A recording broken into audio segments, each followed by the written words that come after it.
The story begins as the forest erupted with a roar as a towering beast emerged, claws slicing through the air.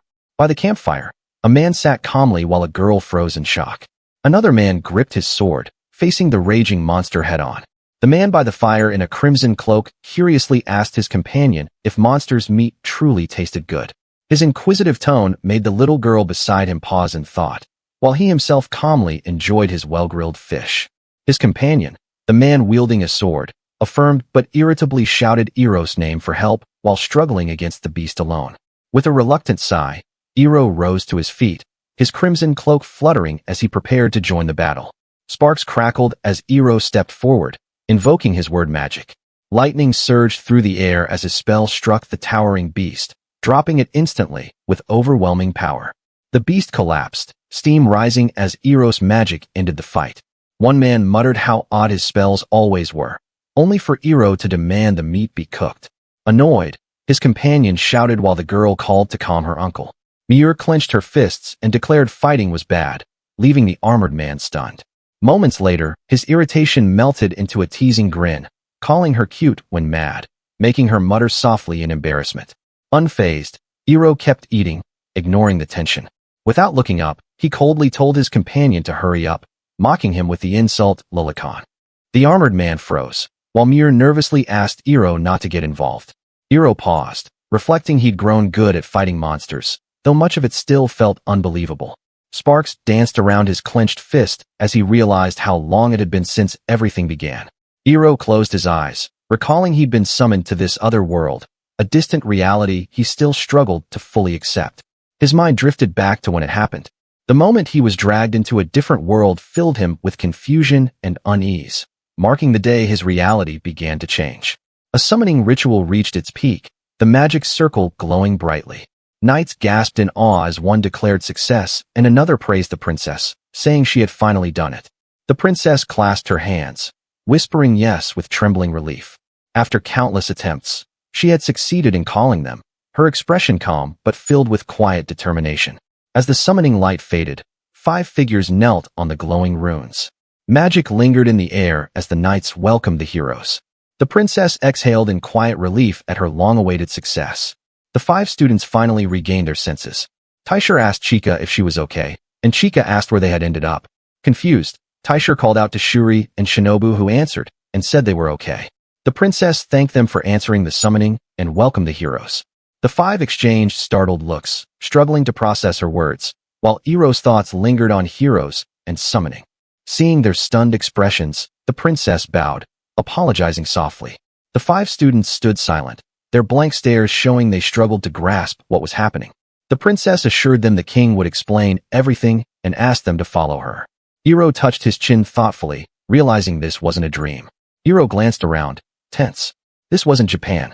His mind raced, struggling to process the sudden summoning and the reality of being called a hero. By the balcony, Hiiro gazed at the towering structures around him. The cool wind brushed past as reality sank in. This wasn't a dream or illusion. This was real. He looked out at the sprawling city, its grand castles stretching to the horizon. The breathtaking sight felt surreal as Hiiro realized he truly stood in another world. Inside the throne room, the 5 students stood before the king. He welcomed them warmly, thanking them for answering the summoning and addressing them as heroes. The king raised his hand, calming them. He acknowledged their confusion but assured he'd explain. Among the group, Hiiro muttered quietly, calling the king selfish under his breath.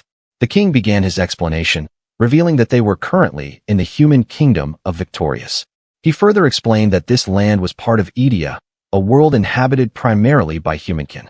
The king introduced himself as Rudolf van Strauss-Arkleum, the ruler of the kingdom, while the young woman beside him presented herself as Lilith, the first princess. He explained that they had summoned the students because their world was in dire need of heroes. The king revealed the reason behind the summoning. The kingdom of Victorious faced a grave threat, and they needed the evil demonkin to be destroyed in order to ensure the land remained safe. A student repeated in shock that they had been summoned to defeat the demonkin. The king gravely confirmed, saying their power was needed for this growing threat. The king explained the structure of Edia, a world divided among 4 races, the humankin, beastkin, ghostkin, and demonkin. For generations, these races coexisted uneasily, but now the balance had shattered. Excluding the ghostkin, The tension between the other three races had reached unprecedented heights, and conflict threatened to engulf the entire land if nothing was done. The king revealed the grave danger they faced. Among the demonkin, their king sought nothing less than the destruction of humankin. Beside him, the princess explained the terrifying power of their enemies. The demonkin possessed immense magical strength and exceptional physical ability, making them unmatched in battle. Against such overwhelming force, summoning heroes had become their only hope for survival. The king explained that if they fought the demonkin directly, humans would stand no chance of winning. To survive, the royal family resorted to the ancient hero summoning magic, a forbidden power known only to them. However, he admitted that humans possessed little magic of their own, and wielding such overwhelming power carried significant risks, a gamble they had no choice but to take. The princess expressed relief, glad they had succeeded this time. A student asked about this time, and the king revealed he once had 3 daughters.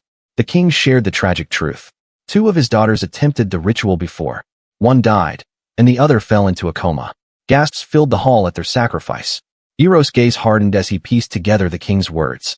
Anger stirred within him as he questioned how a father could sacrifice his own children for power.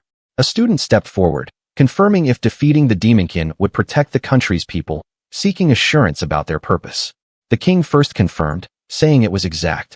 As he reviewed the records, he confirmed that all 4 heroes were indeed present. One student tilted his head, pondering this with curiosity. His gaze then settled on Hiiro, noting the 5th figure.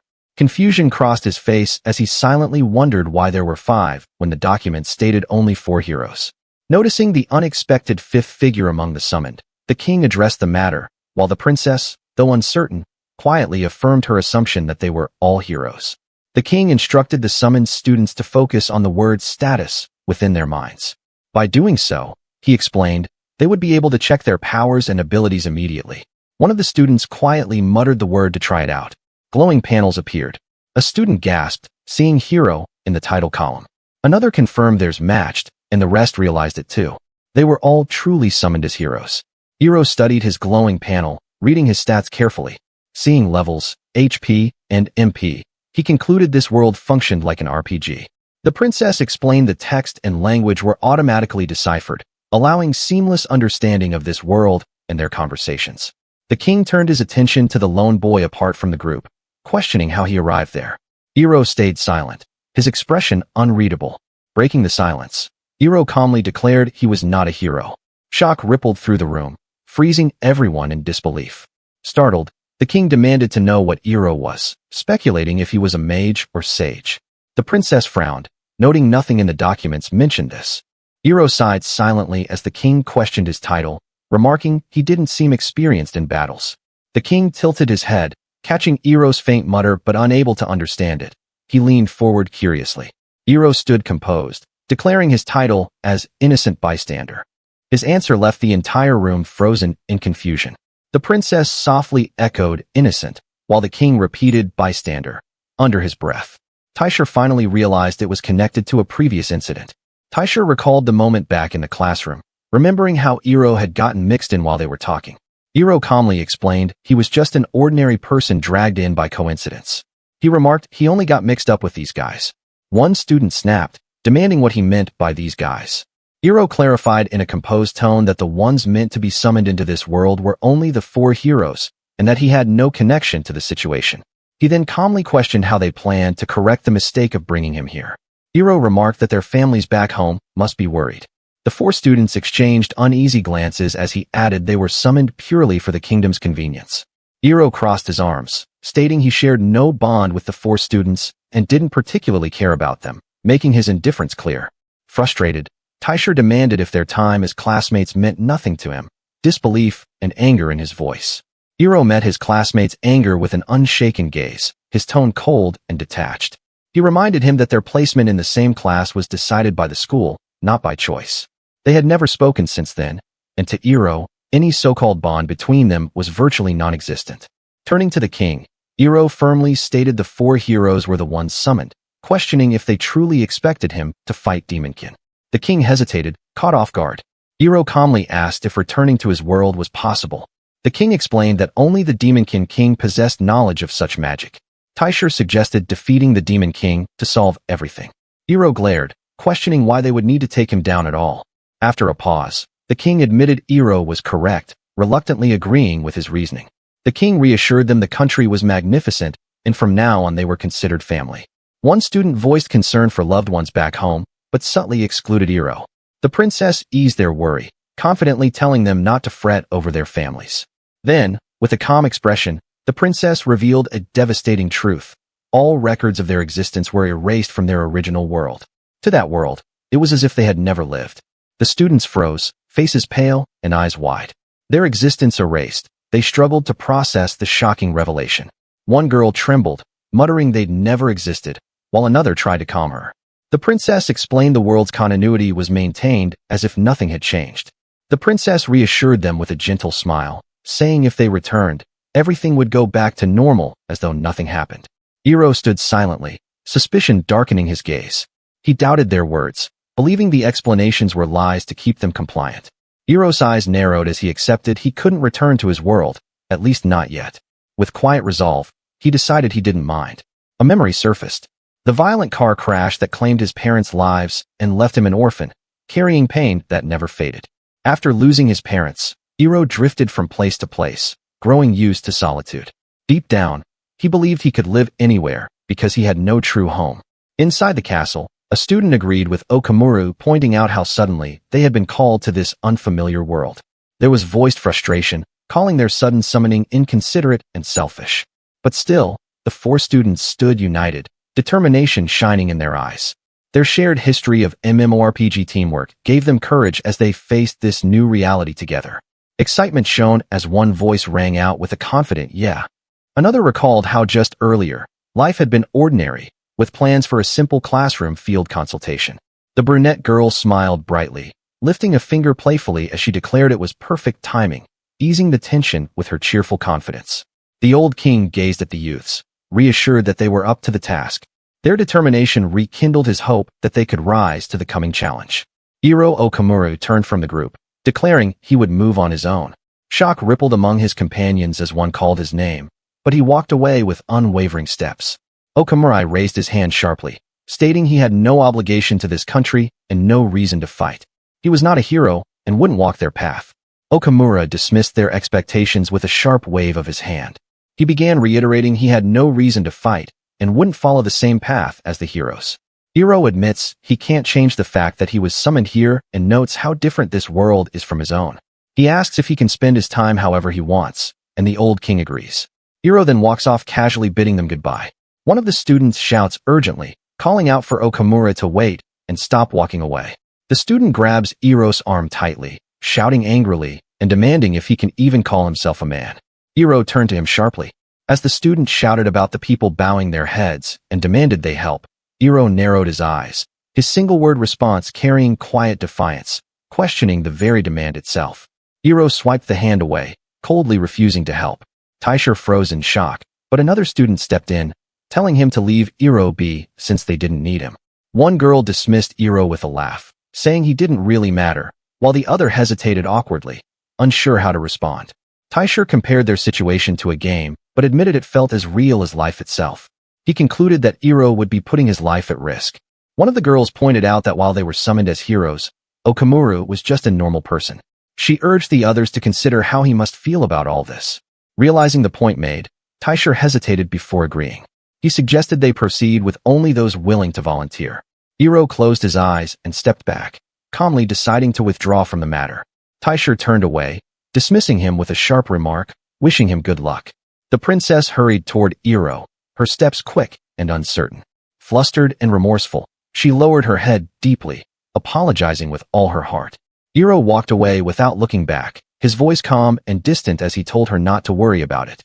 The lively streets bustled with energy as merchants called out, children played, and townsfolk went about their day beneath the bright sky. Hiiro stepped into the bustling streets, deciding his first move. He planned to gather information using RPG fundamentals, treating the situation like a game. He examined his status, noticing his magic was labeled as word magic. Unsure what it truly meant, he decided to study the concept little by little, determined to understand this strange, unattributed power. While wandering the town, Hiiro realized his priorities. Before anything else, the most crucial thing he needed to secure was money. Okamura considered RPG logic for earning money. Searching through other people's homes could work, but he quickly realized it might be far too risky. He thought of other ways to earn money, like defeating monsters for loot or completing quests to claim rewards.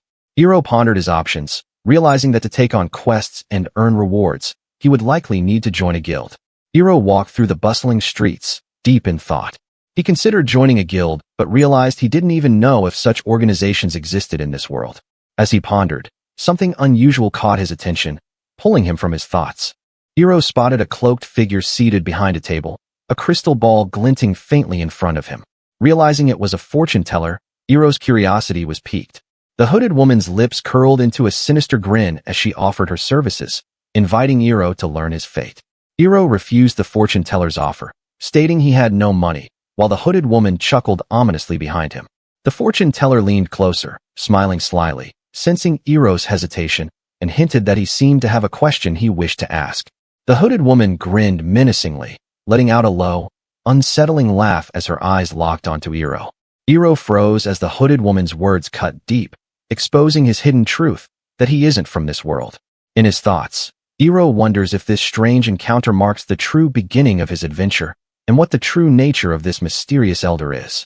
Chapter 2. The hooded woman chuckled dryly, amused by Hiiro's tense expression. With a grin that hid her true intent, she reassured that she had no plans to expose the secret Hiiro was guarding so closely. With a thud, the stool was placed down. As a welcoming gesture, the fortune teller offered to read Hiiro's fate for free, an unusual gift for someone clearly foreign to this land. Though skeptical of fortune-telling, Hiiro took the seat. The cloaked figure had seen through him correctly, guessing his origin from another world. Intrigued, he wondered if this mysterious elder might offer him a valuable lead. He thought, if this fortune-telling was actually a form of magic, then it would be worth hearing her out. As he weighed the fortune-teller's offer, his status screen briefly reminded him of his mysterious word magic. The fortune-teller began her reading with a cryptic remark. She noted his star carried an unusual fate, one not commonly seen. He echoed the word strange, puzzled by what it could mean. The fortune-teller described the radiance of people's hearts, each with a star unique in color and shape. Yet his was no ordinary light, an immaculate sphere of dark blue, overpowering a violent red. It gleamed so strongly, it could captivate anyone who glimpsed it. Though she'd read countless stars, none rivaled his. Hiiro crossed his arms, feigning indifference, but her words stirred something he'd never been called powerful before. As a bird soared overhead, the fortune teller hinted at Hiiro's awakening. He had already gained new wings. Wings that were warm, strong, and destined to carry him far. A vision unfolds. Hiiro's radiant strength draws silhouettes of future companions to his side. Though still alone, his new wings promise to inspire and lead many. Hiiro quickly raised his hand, rejecting the idea of gathering allies. Being alone was simpler. But the old woman calmly reminded him that what she showed was just one of countless futures. The old woman subtly nudged Hiiro, sensing he had a question in mind. As he stumbled over his words, she answered anyway, revealing with quiet certainty that he came from a world without magic. Hiiro politely thanked the fortune teller, ready to move on. With a warm smile, she returned the gesture, grateful for witnessing such a rare and brilliant light after so long. Curious, Hiiro asked if he was the first person this old woman met from a different world, and was surprised he wasn't. She confessed she'd once met a world traveler like him, someone who bore a star just as strange as his. The old woman gave one last grin, welcoming him to return, but next time, it would come at a price. Just as he turned to leave, Hiiro paused, remembering one last question. Flashing a sly smile, he sat back down, shrewdly matching the old woman's wit. Hiiro, still hungry for answers, turned his sharp question toward the heart of this world, wondering if guilds, like those in fantasy tales, also existed here. As he stepped inside the guild, Hiiro took in the setting, bulletin boards, quests, and busy adventurers. It all felt strangely familiar, like a game come to life. A clerk greeted him politely, confirming his name with practiced cheer. Hiiro blinked curiously as the receptionist returned his guild card. She explained that before taking on any quests, certain formalities must be handled, rules of the system, just like any game. With a polite smile, the receptionist cheerfully warned that canceling a quest would cost a hefty 10,000 ringen, a fee Hiiro would be wise not to forget. Hiiro examined his guild card and frowned. The currency felt just like yen, and with no money to his name, the 10,000 ringen fine hit hard. To make matters worse, He didn't even know what the herb he was supposed to harvest looked like. As the receptionist flipped through the encyclopedia, Iro watched impatiently. She searched for the herb's name, muttering to herself. Iro, unfamiliar with such books, found the idea of reading one surprisingly tempting. If only he had some money. The receptionist cheerfully reminded him to be careful. Iro, impressed, flicked his wrist. His guild card vanished like his status screen. Convenient, he thought. Here is the vast Asabit Plateau, an open, quiet expanse of land nestled beneath the clouds. Iro's first quest is about to begin. The sack lands with a thump, packed with lottery herbs. Iro remarks the quest is much simpler than expected, then opens his status screen beneath the trees. Iro taps, word magic, and the help text appears. It explains that by writing a word with magic, its meaning becomes reality, powerful enough to bend nature's laws. However, its true name is lost, replaced by unreadable symbols. Iro deciphers the essence of word magic, though part of its description is corrupted and unreadable. Curious, he decides to try it out for now, stretching his hand forward, ready to test its power. The old woman once revealed that magic power is born from one's blood and must be controlled through its flow. Iro remembers it intently, then calmly raises a glowing orb between his fingers, focusing on the rhythm within his veins. Iro examines the glowing orb in his hand, contemplating how to use word magic. As his gaze shifts to a nearby boulder, he wonders if it's a suitable surface to test the spell. Iro inscribes the word split onto the boulder and channels his magic. As the spell activates, a sharp crack bursts from the rock, cleaving it apart with a brilliant spark. Stunned by the immediate and powerful result, he stares in awe. Staring at the aftermath, he confirms the effectiveness of the spell. With curiosity sparked, he prepares to test another word on the stone this time, origin. The moment Iro activates the next spell, the stone bursts with jagged cracks, reshaping entirely. Observing the result, he realizes the extent of his power. This magic isn't just useful, it is a cheat. As he recalls his earlier conversation, the old woman remarks on his magic. A unique, unattributed power, rare and unlike any other she'd seen. The old woman explains that unattributed magic is only possessed by unique magicians. Hiro reacts with surprise, wondering aloud if she means a rare type of magic used only by certain individuals. The old woman explains that unique magic is indeed powerful, but extremely rare. She reveals that many users couldn't control it, leading to fatal consequences. Hiro listens in shock as she concludes that most died from rebound. Hiro reflected that the fate of the first princess's sisters had also been caused by their lack of mastery. The old woman then emphasized that while control was important, knowledge itself was the greater key to survival. The old woman explained that those who perished from rebound failed because they never truly understood their own magic. Demonstrating with her own flame, she showed how clarity of one's power was the key. Hiro listened quietly, acknowledging her words with a calm nod. In the forest's calm, Hiro reflected on the fortune teller's warning. Grateful for her guidance, he resolved that by mastering magic, its flow, and his knowledge, he could become a top-notch magic user. Hiro realizes that this magic still has many mysteries to it, and the corrupted text doesn't help. He began to study his status, realizing 2 spells had already drained half his mana. Though his high MP came from being a world traveler, the strain left his body heavy. Reckless use, he noted, could be deadly. Hiro realized that at his current level, his magic could only be used 4 times before draining completely. Determined, he resolved to level up quickly and strengthen himself. Hiro froze at the sound of rustling nearby. Fear struck him. The thought gnawed at him, knowing that if the king ever caught wind of his magic, it would lead to troublesome consequences he couldn't afford. Hiro's eyes narrowed as the grass shifted, revealing a slimy creature that jiggled in front of him.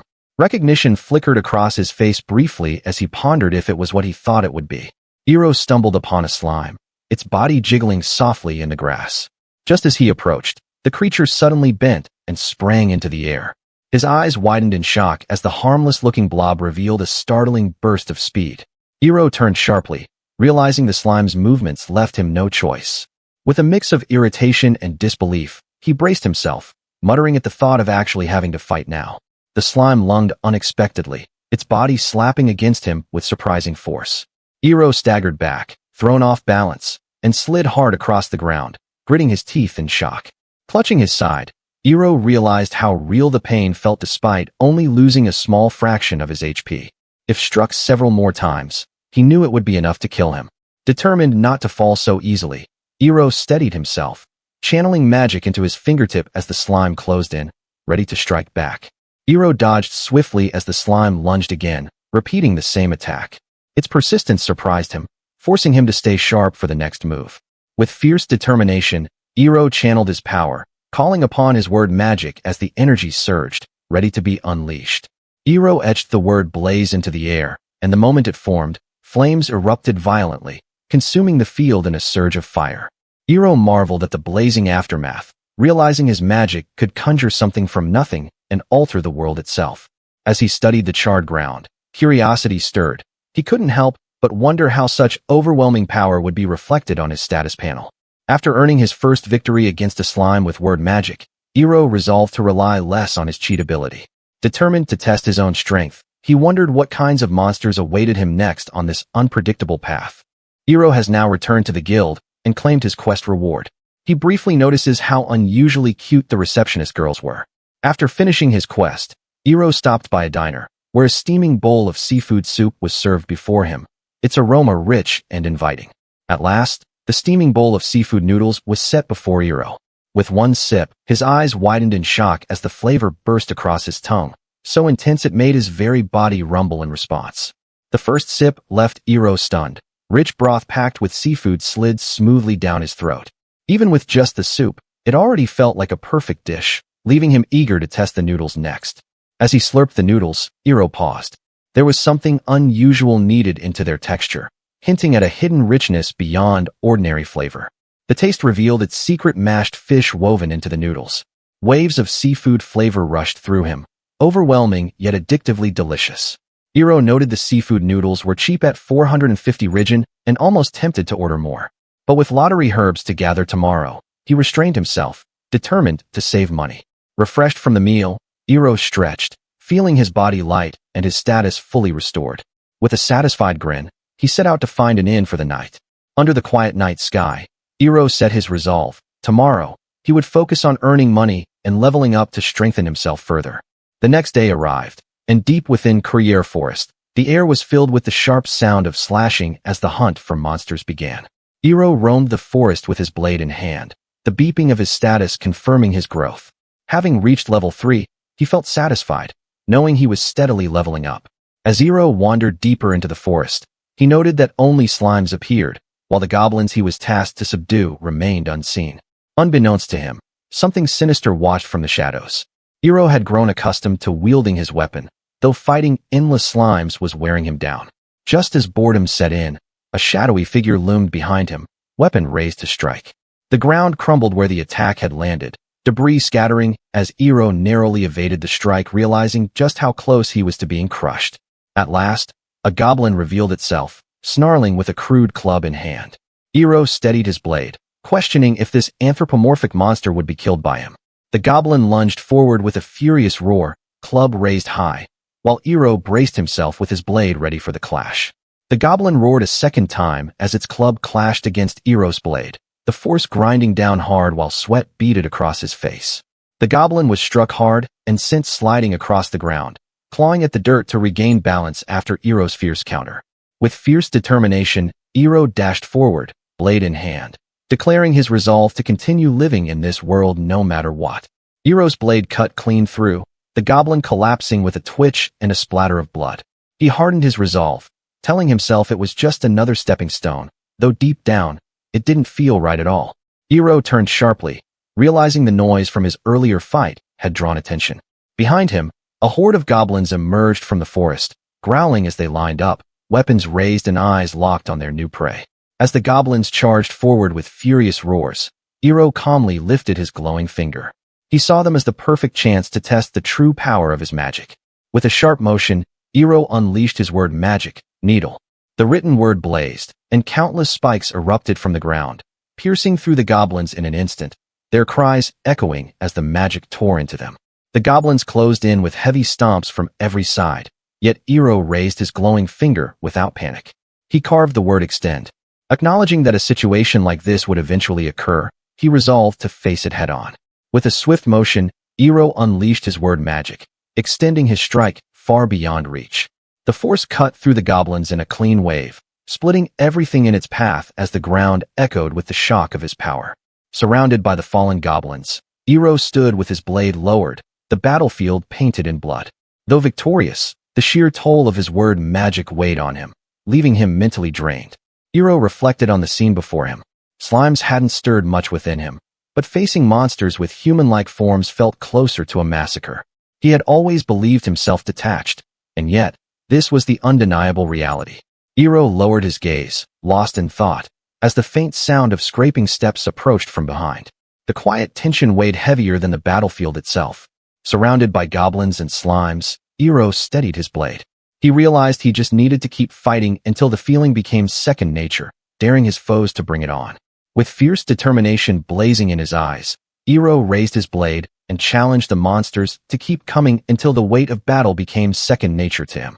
A heavy bag landed with a thump at the guild's doorstep, marking the spoils of his hunt delivered without hesitation. At the counter, he presented a bag of 22 goblin fangs for evaluation, leaving the receptionist astonished by how many he had managed to hunt. The receptionist, noting that Okamura had only recently registered, was astonished. Hiiro pressed for her to evaluate quickly and thought that hearing any more would only be bothersome. This bluntness startled the receptionist, who immediately apologized. With 45,000 Rijin in hand, he considered his options. Restoring MP with pills came first to mind, but the thought of buying weapons as well lingered heavily. He discovered that by writing the word clean with magic, both his clothes and body became spotless. Such convenience made him realize this power could truly be limitless in this world. As he left the guild, Hiiro pondered what quests he should take tomorrow. At the same time, he knew he needed countermeasures against monsters far more dangerous than goblins. With a confident smile, Hiiro's eyes sharpened. This new world and its challenges were only getting more interesting. Hiiro bought and trained with new weapons, studied maps, and gathered herbs, steadily raising his level through quests. At the guild, his results surprised the receptionist, and despite only registering, his adventurer card quickly progressed and bore the mark of rank E. The guild staff were shocked, exclaiming at how in just 1 week Hiiro had already climbed ranks, his rapid progress far beyond what they expected. As Hiiro left, the guild receptionists watched him go, one smiling, calling the rising star cool, and awaits his next visit. The blonde receptionist proudly called him a rising star, while the other questioned why she was so proud of it, doubting her interest in this lone adventurer. The receptionist continued to whisper, curious about where he came from, noting how unusual his clothes appeared. As he walked, he thought working too much in Victoria's might draw the king's attention and get troublesome. Imagining it, he pictured the king declaring him as good as a hero. He decided the time was right and planned to leave the country tomorrow. As he walked, whispers and stares followed him from the townsfolk. He realized his school uniform stood out strangely in this world. Before leaving, he planned to stop by a shop to purchase some defensive gear. The next morning arrived, and the sound of a cloak fluttering in the wind marked the start of Hiiro's new day. Clad in a fine shirt, sturdy trousers, and a long flowing cloak, Hiiro's new outfit has fully equipped him, giving him the sharp look of a true adventurer, perfectly suited for the road ahead. Arriving at the quiet village of Ames, Hiiro studies his map and decides it will serve as a resting place for the night, still far from the border. His status panel reveals his steady growth as an adventurer, showing both his strength and the mastery of word magic that defines him. As Hiiro steps into the village, wary eyes follow him from every corner. Doors close and whispers fade into silence. The atmosphere makes it clear. This place doesn't welcome strangers. As Hiiro walked through the quiet village street, a sudden voice called out sharply from behind. A boot struck the ground with force, breaking the uneasy stillness. The girl stood firmly with hands on her hips, claiming he was an adventurer. He turned away in silence as if uninterested, but her voice rose in frustration as she chased after his fading steps. Hiiro looked at her with a cold stare, wondering what the brat wanted from him. Behind him, the girl stomped furiously, shouting in anger at being called a brat. Hiiro walked on without pause, his cloak trailing behind. The girl hurried after him, demanding to know why he came to the village and shouting not to be ignored. He dismissed her with cold words, saying it had nothing to do with a brat like her. Stunned, she muttered that he had called her a brat again. Unmoved, he repeated it, insisting she truly was one. Her outrage boiled over as he questioned what was wrong with calling a brat exactly that. Her face burned red as she shouted, calling adventurers mean and good-for-nothing losers. Deep down she fumed, convinced he was mocking her by calmly repeating the word brat. Frustration spilled over with a cry, until his steady step broke in, commanding her to listen. His voice cut sharp as he declared himself different, refusing to be compared with other people. To him, being lumped together was nothing but discomfort. The girl flinched at his words, her boldness faltering under his piercing gaze. The girl's voice trembled as she asked if he would sham the village. He turned toward her with a puzzled look, wondering why he would ever do such a thing. Behind them, a sudden crash shattered the air. Hiiro turned sharply as shards flew past him. A man fell to the ground with a heavy thud, groaning in pain, while another voice challenged him to repeat his words. A thug raised his blade with a threat to kill, his voice rough and violent. Hiiro glanced calmly, wondering if it was a fight, while the girl shouted in protest. She explained that the men were adventurers who had forced themselves on the village, taking food and doing as they pleased. Hiiro understood at last, realizing she feared another adventurer might sham the village. The girl admitted it with a quiet nod, while he turned to walk on, leaving her calling after him to wait. The girl pleaded for help, pointing out the weapon at his side. Hiiro refused without hesitation, stating he was no champion of justice. He told her to ask a hero if she wanted justice for free, his tone sharp and dismissive. As he walked on, she muttered her dislike for the way he said it, only to be hushed by a villager calling Coco's name. The girl looked to her father, who gently told her that heroes from fairy tales don't exist. Hiiro followed with a cold reminder that such problems are for the military to handle. The father added that the adventurers had stolen the deed, leaving the townsfolk unable to fight back. Hiiro crossed his arms, coldly remarking that their troubles were the result of their own carelessness. The girl protested, begging him to help, but he countered that work deserved compensation. His words left her stunned, struggling to grasp the weight of his demand. Frustrated, the girl shouted in defiance and dashed away, her steps quick and angry. Her father called after her, while Hiiro stood silently, unmoved by the outburst. The girl ran off in defiance, ignoring her father's warning not to go further. He tried to follow, but was struck down hard, his body hitting the ground with a painful thud. The father, bruised and desperate, looked to Hiiro and asked if payment would buy his aid. Hiiro paused at the offer, his sharp eyes narrowing as he considered the request. One of the thugs, a shirtless man with a menacing tattoo on his shoulder, called out, asking how long his little brother planned to keep eating. The younger one lumbered out, grumbling that there was still food inside. Suddenly, a pebble struck the older brother's head, making him flinch in pain. The girl stood her ground, hurling insults at the two thugs with fiery defiance. Her voice rose to a furious shout, calling them idiots as her anger echoed through the street. The girl trembled, insisting she wasn't a brat, but the thug's fury only grew. With a crazed glare, he swung his blade in a wild swoosh, screaming if she was ready to die. Her eyes closed in terror as the strike closed in. The thug's blade crashed down, stopping short as the girl scrambled back in fear. Her wide eyes caught sight of Hiiro approaching, his sword suddenly lengthening with an unnatural shift. Both the thug and the girl froze in surprise, before she cried out to him in desperation. Hiiro's blade stretched forward, pinning the thug to the wall with a sharp strike that left him howling in pain. Calm and unshaken, Hiiro glanced toward the girl and told her to get up. Hiiro's blade shifted with a flick, lengthening through the power of the word magic extend. He stated plainly that he was only helping because he was getting paid. Hearing this, the girl's face brightened with relief. On the other side, the thug demanded to know who he was, but Hiiro turned away, saying he had no obligation to answer. The thug lunged forward with a furious swing, vowing to crush him.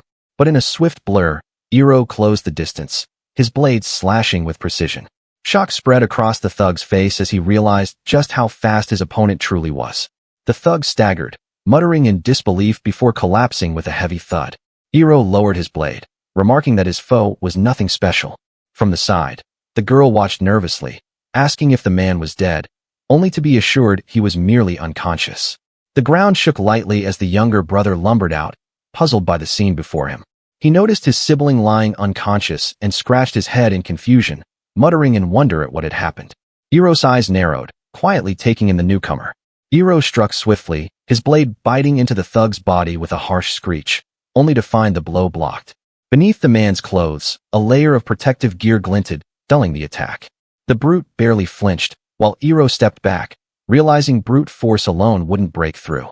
The brute roared in fury, tearing his clothes apart and shouting over the damage. His rage twisted into a threat, vowing to turn Hiiro into mincemeat. Unfazed, Hiiro steadied his blade, insulted him by calling him chubby, and coldly told him to bring it on. The brute roared, enraged at being called chubby, and charged forward with crushing force.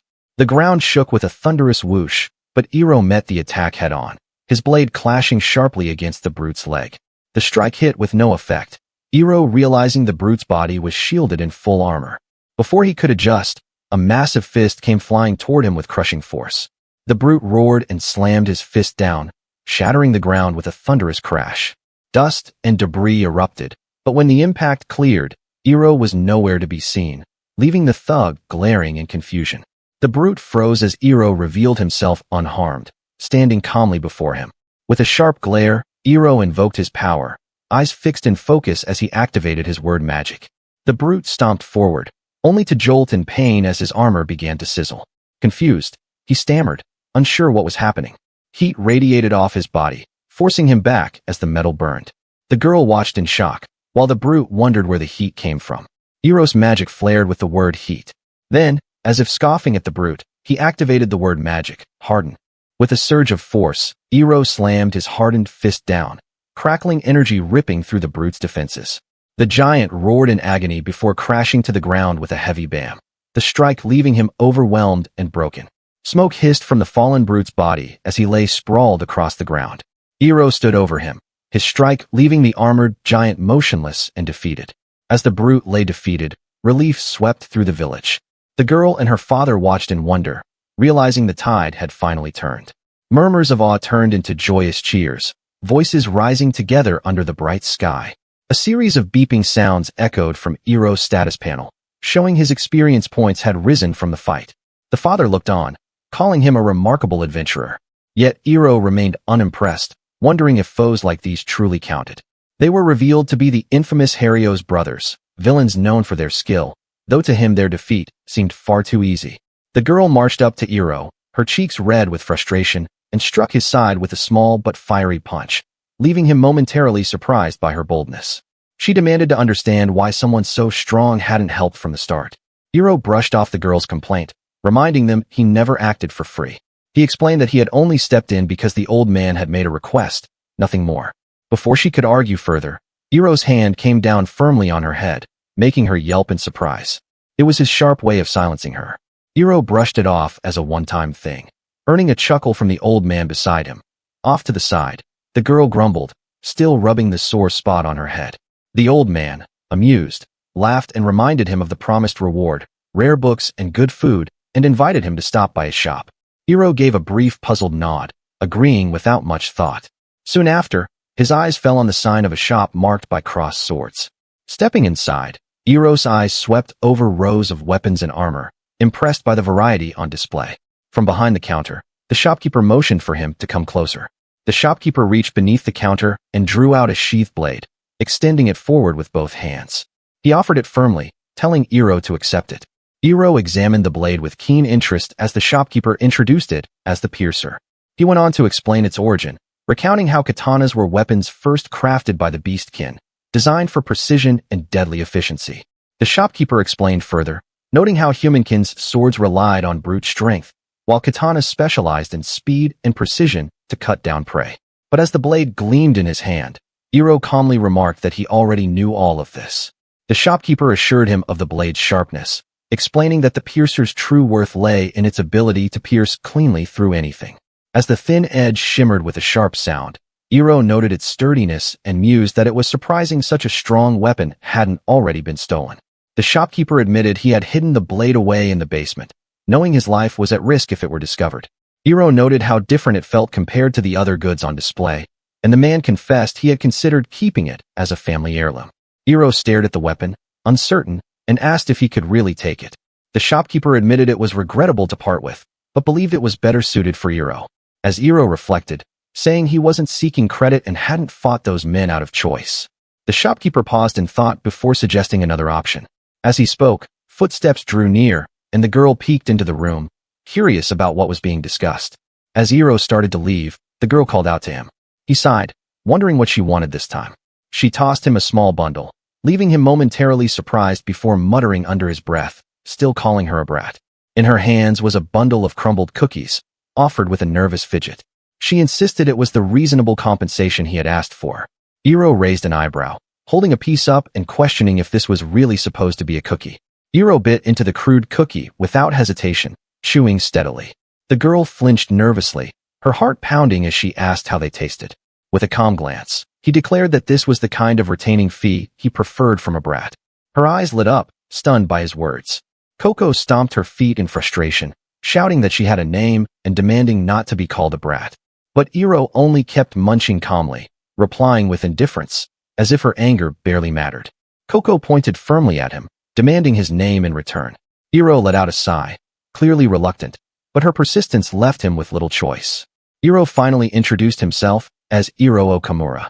Coco's eyes lit up in awe, whispering his name as if it carried weight. Then, with a bright smile, she dashed off, calling him a hero as she disappeared into the distance, leaving Hiiro staring after her in puzzled silence.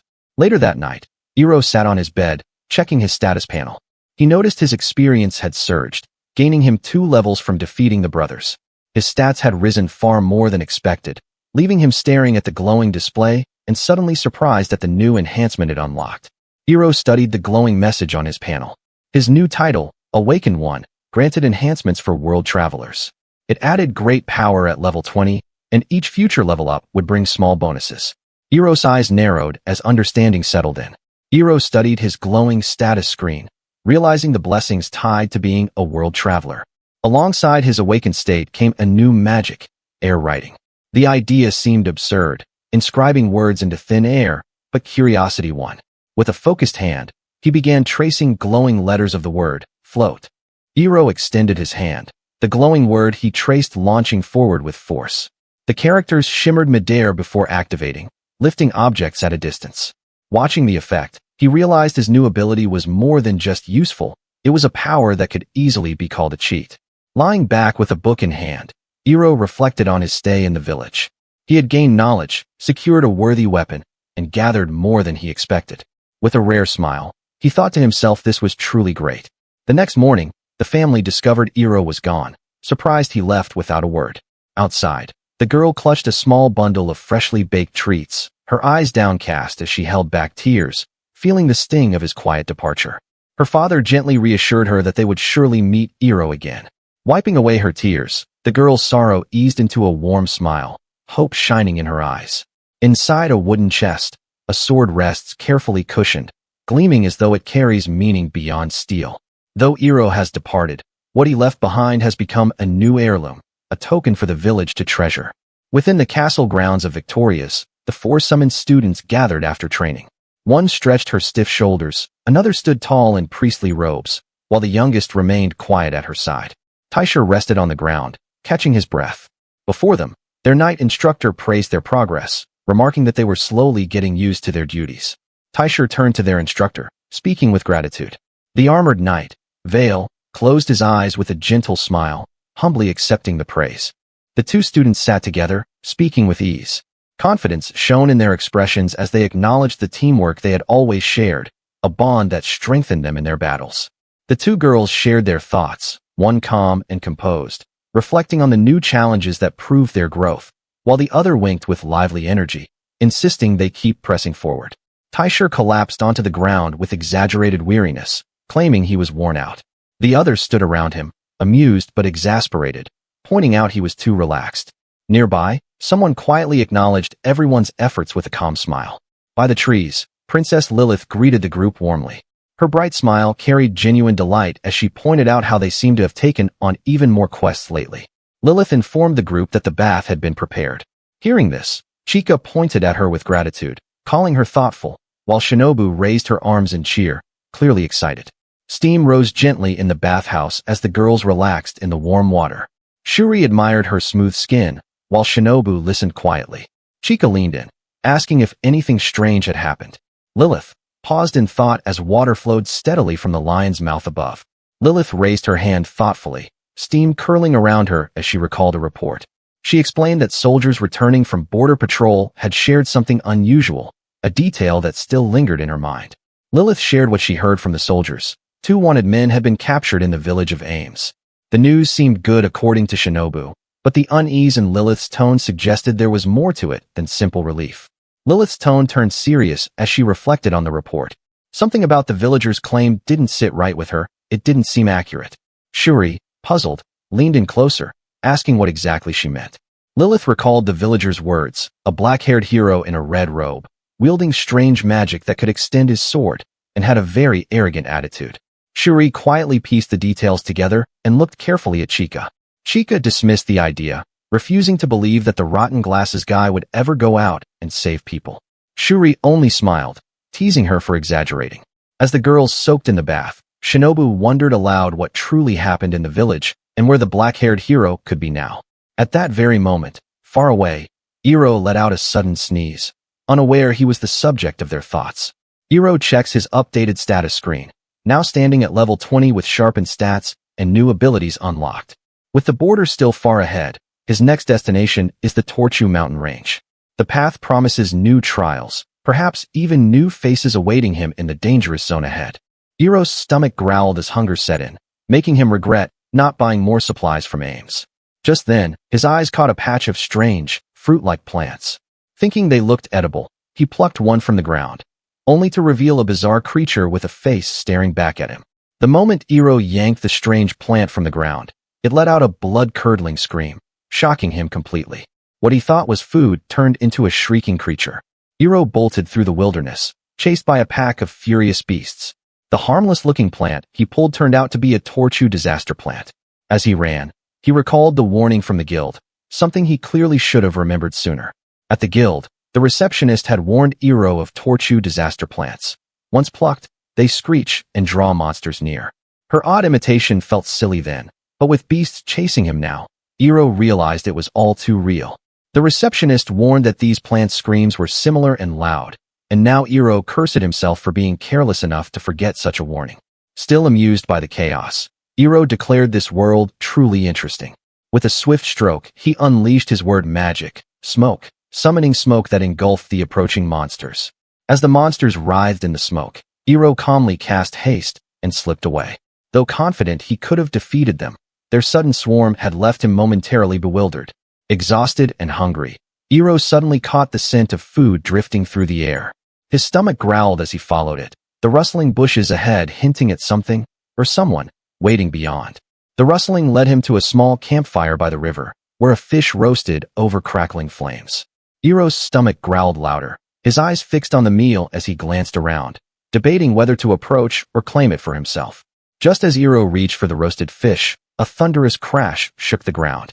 Someone came crashing down, shouting for him to get away, forcing Iro to leap back in surprise. His meal interrupted before he could even taste it. The armored man stood amidst the dust and rubble of his landing, his voice booming with authority as he demanded Iro's name, the ground trembling beneath his presence. Arnold roared in outrage, declaring that stealing his food was unforgivable as he pointed furiously at Iro. Iro, unfazed, asked if the fish truly belonged to him, while Arnold insisted it did, proudly claiming he had caught it himself. Iro calmly asked Arnold to hand over the fish since he was hungry, but Arnold exploded in frustration, calling him noisy and demanding how his parents had raised such a brat. With a sigh, Iro pressed Arnold again to hand over the fish, saying the old man was making him feel stuffy. Arnold erupted furiously, roaring back that he wasn't the one making him stuffy at all. From the bushes, a small figure emerged nervously. Muir called out to her uncle, drawing the attention of both Iro and Arnold as the air grew tense. Muir stepped out hesitantly, clutching her clothes as she fidgeted nervously. With worried eyes, she asked if her uncle was okay. Arnold quickly called out to Muir, asking for a moment. With fiery resolve, he declared his intent to deal with Iro, vowing to beat sense into him with what he called his fist of love. Iro, however, only looked on with indifference. Muir flinched nervously from the bushes as tension grew between the two men. Iro sighed, his glare sharp and unwavering as he declared his resolve with a calm, "All right." Arnold, taken aback, demanded to know what exactly the boy meant by those words. Iro finally eased up, offering to give up on taking everything if Arnold would just share a bit with him. Arnold, fists clenched in frustration, barked back furiously, demanding if the brat was never taught how to speak properly to others. Iro stood his ground, stating coldly that he wouldn't compromise any further. Arnold's fist tightened with frustration, veins bulging as he growled that Iro wasn't making this any easier. Arnold lunged forward, furious, but Iro swiftly evaded, his movements sharp and precise. Arnold's eyes widened, realizing the brat was faster than he thought. Arnold calmly drew his blade while Iro readied himself, gripping his weapon tightly. A deafening cry split the air as a massive beast appeared, looming over Muir. Terrified, she collapsed to the ground, trembling as its heavy steps shook the earth. Muir's eyes widened in panic, while Arnold began to wonder about her. With a furious roar, the beast lunged towards Muir. Arnold leapt forward, his sword flashing as he slashed at the beast, while a desperate cry of her name escaped him. Filled with both fear and determination, he shielded her from the monster's deadly strike. The beast roared in agony, its arms severed by Arnold's blade.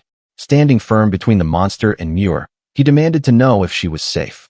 Overwhelmed with fear, she called out to him, her voice trembling. Arnold raised his sword, telling Muir to get to safety. But before he could finish, Muir cried out in panic, pointing ahead, warning him of the beast closing in directly before him. From the shadows of the forest, multiple towering beasts emerged, their heavy steps shaking the ground. Arnold stared in shock, realizing he wasn't facing just one enemy. An entire pack of monstrous bears was now before them. Four enormous bears closed in, their stomps echoing like thunder. Arnold tightened his grip, torn between unleashing his power or holding back, knowing Muir would be caught in the crossfire if he acted recklessly. Then, suddenly, Hiiro broke his silence. Hiiro calmly asked if there was only one fish, unfazed by the chaos. Arnold, flustered, demanded why it mattered now of all times. He only pointed it out because with nothing left to gain, he had no reason to remain and thought to take his leave. Just then, Arnold saw the severed paw of the enormous bear, which had crushed the roasted fish in an almost mocking twist of fate. Arnold could only gape at the ruined meal.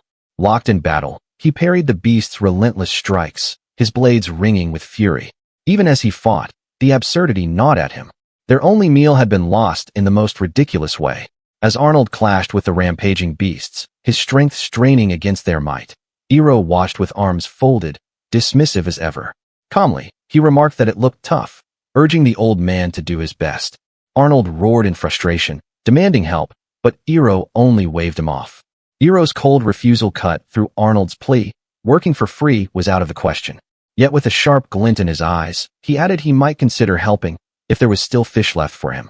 Arnold gritted his teeth, knowing he couldn't protect Muir and battle four bears alone. Desperation pushed him to shout an offer. He'd share his aquahound meat if Hiiro would lend a hand. Hiiro paused at Arnold's desperate pitch, asking what aquahound meat was. Arnold exclaimed it was first grade, grilled to perfection, melting on the tongue and dangerously addictive. Hiiro's sharp gaze suggested he was at least intrigued. Hiiro asked if Arnold was telling the truth. He snapped back that he wouldn't lie now. But just before they came to an agreement, a bear lunged at Muir, jaws wide, gripping her in its claws.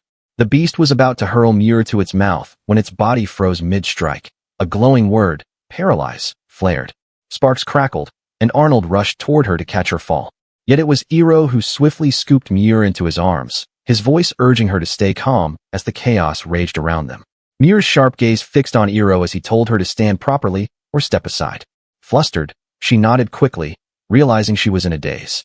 Hiiro calmly instructed Arnold to line up the beasts, brushing off his protests with a dismissive remark. Irritated yet cornered, Arnold finally gave in, shouting that he'd do it anyway.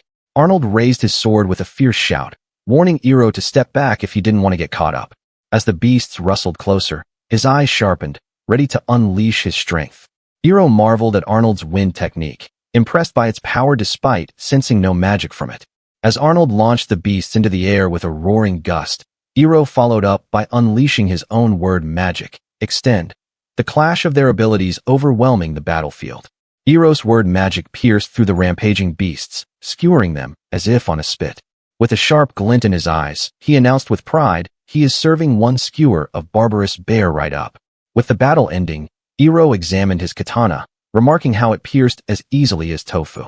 Arnold, still shaken, asked what he had done to save Muir. Instead of answering, Hiiro brushed it off, leaving Arnold fuming as Hiiro accused him of caring more about his power than the girl's whereabouts. Instantly, Arnold called out and Muir peeked out from a rock, trembling, and asking if the danger had passed.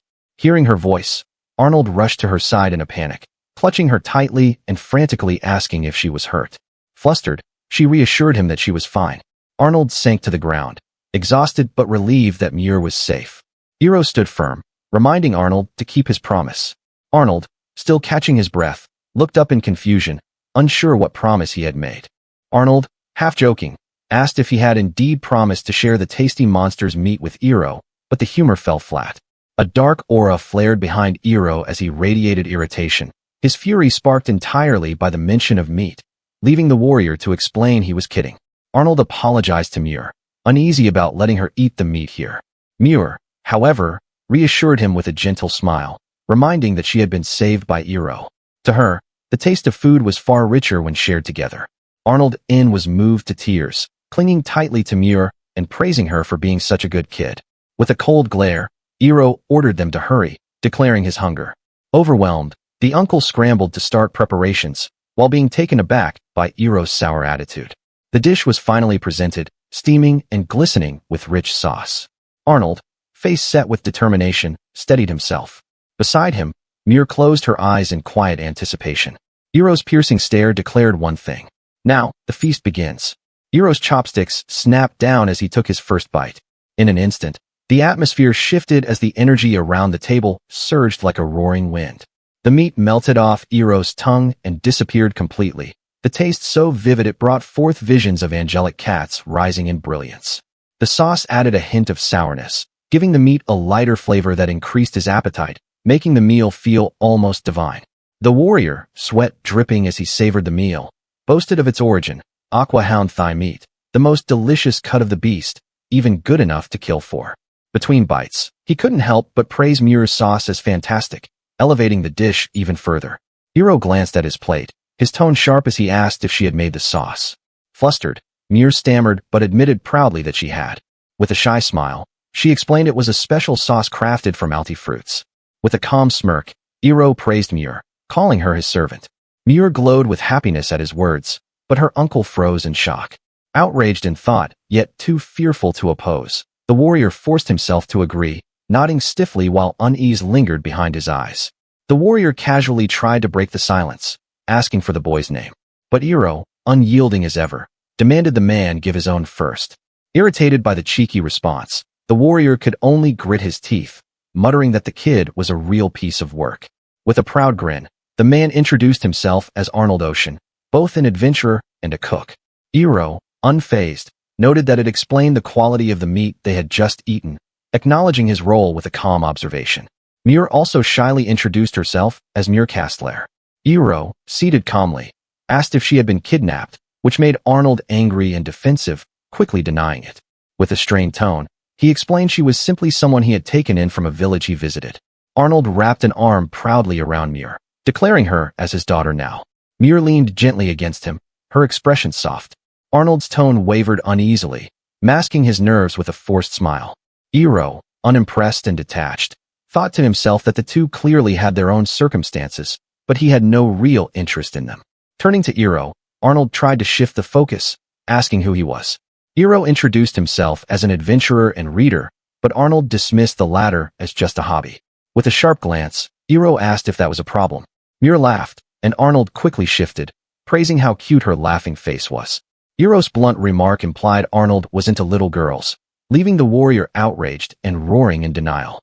Flustered, Muir insisted she wasn't a little girl anymore, declaring she was already 12. Arnold loudly defended Muir, blurting she was even old enough to have a baby, leaving her flustered.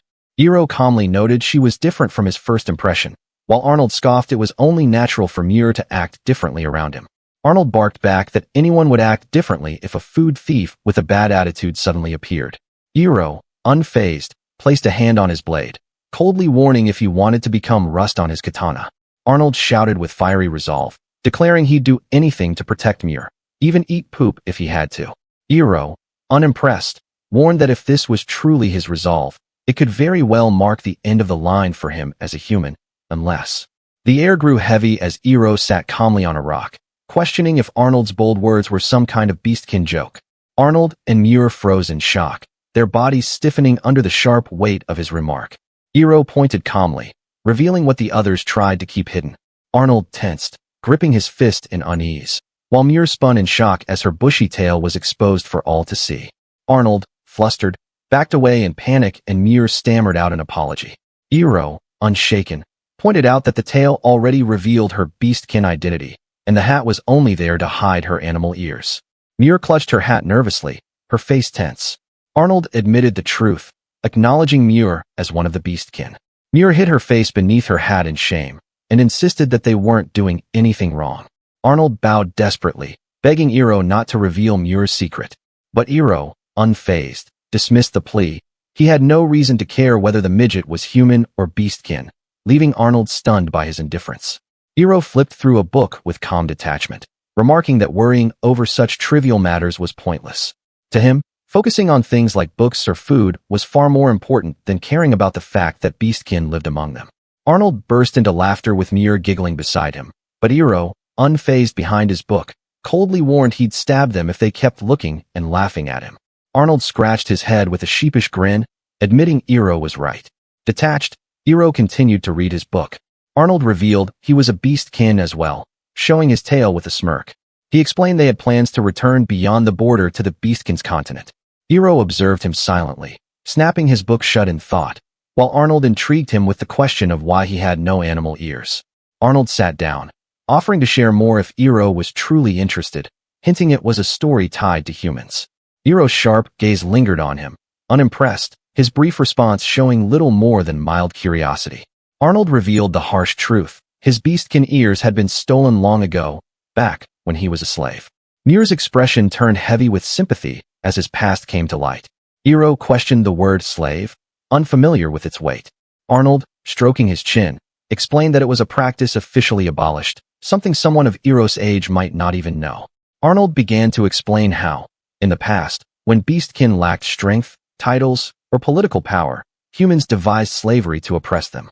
Magical crests were engraved onto young children, reacting with searing pain whenever they tried to resist, ensuring their complete submission.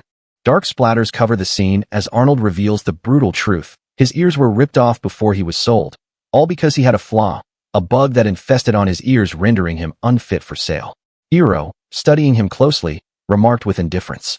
Arnold then explained that the ear he has now was prosthetic, crafted by an acquaintance to appear real. He finally admitted its purpose, to hide his true identity while living on the human continent. Iroh questioned whether the slave crest could be erased, and noted that Arnold's freedom must mean he escaped. With a calm smile, Arnold revealed the truth.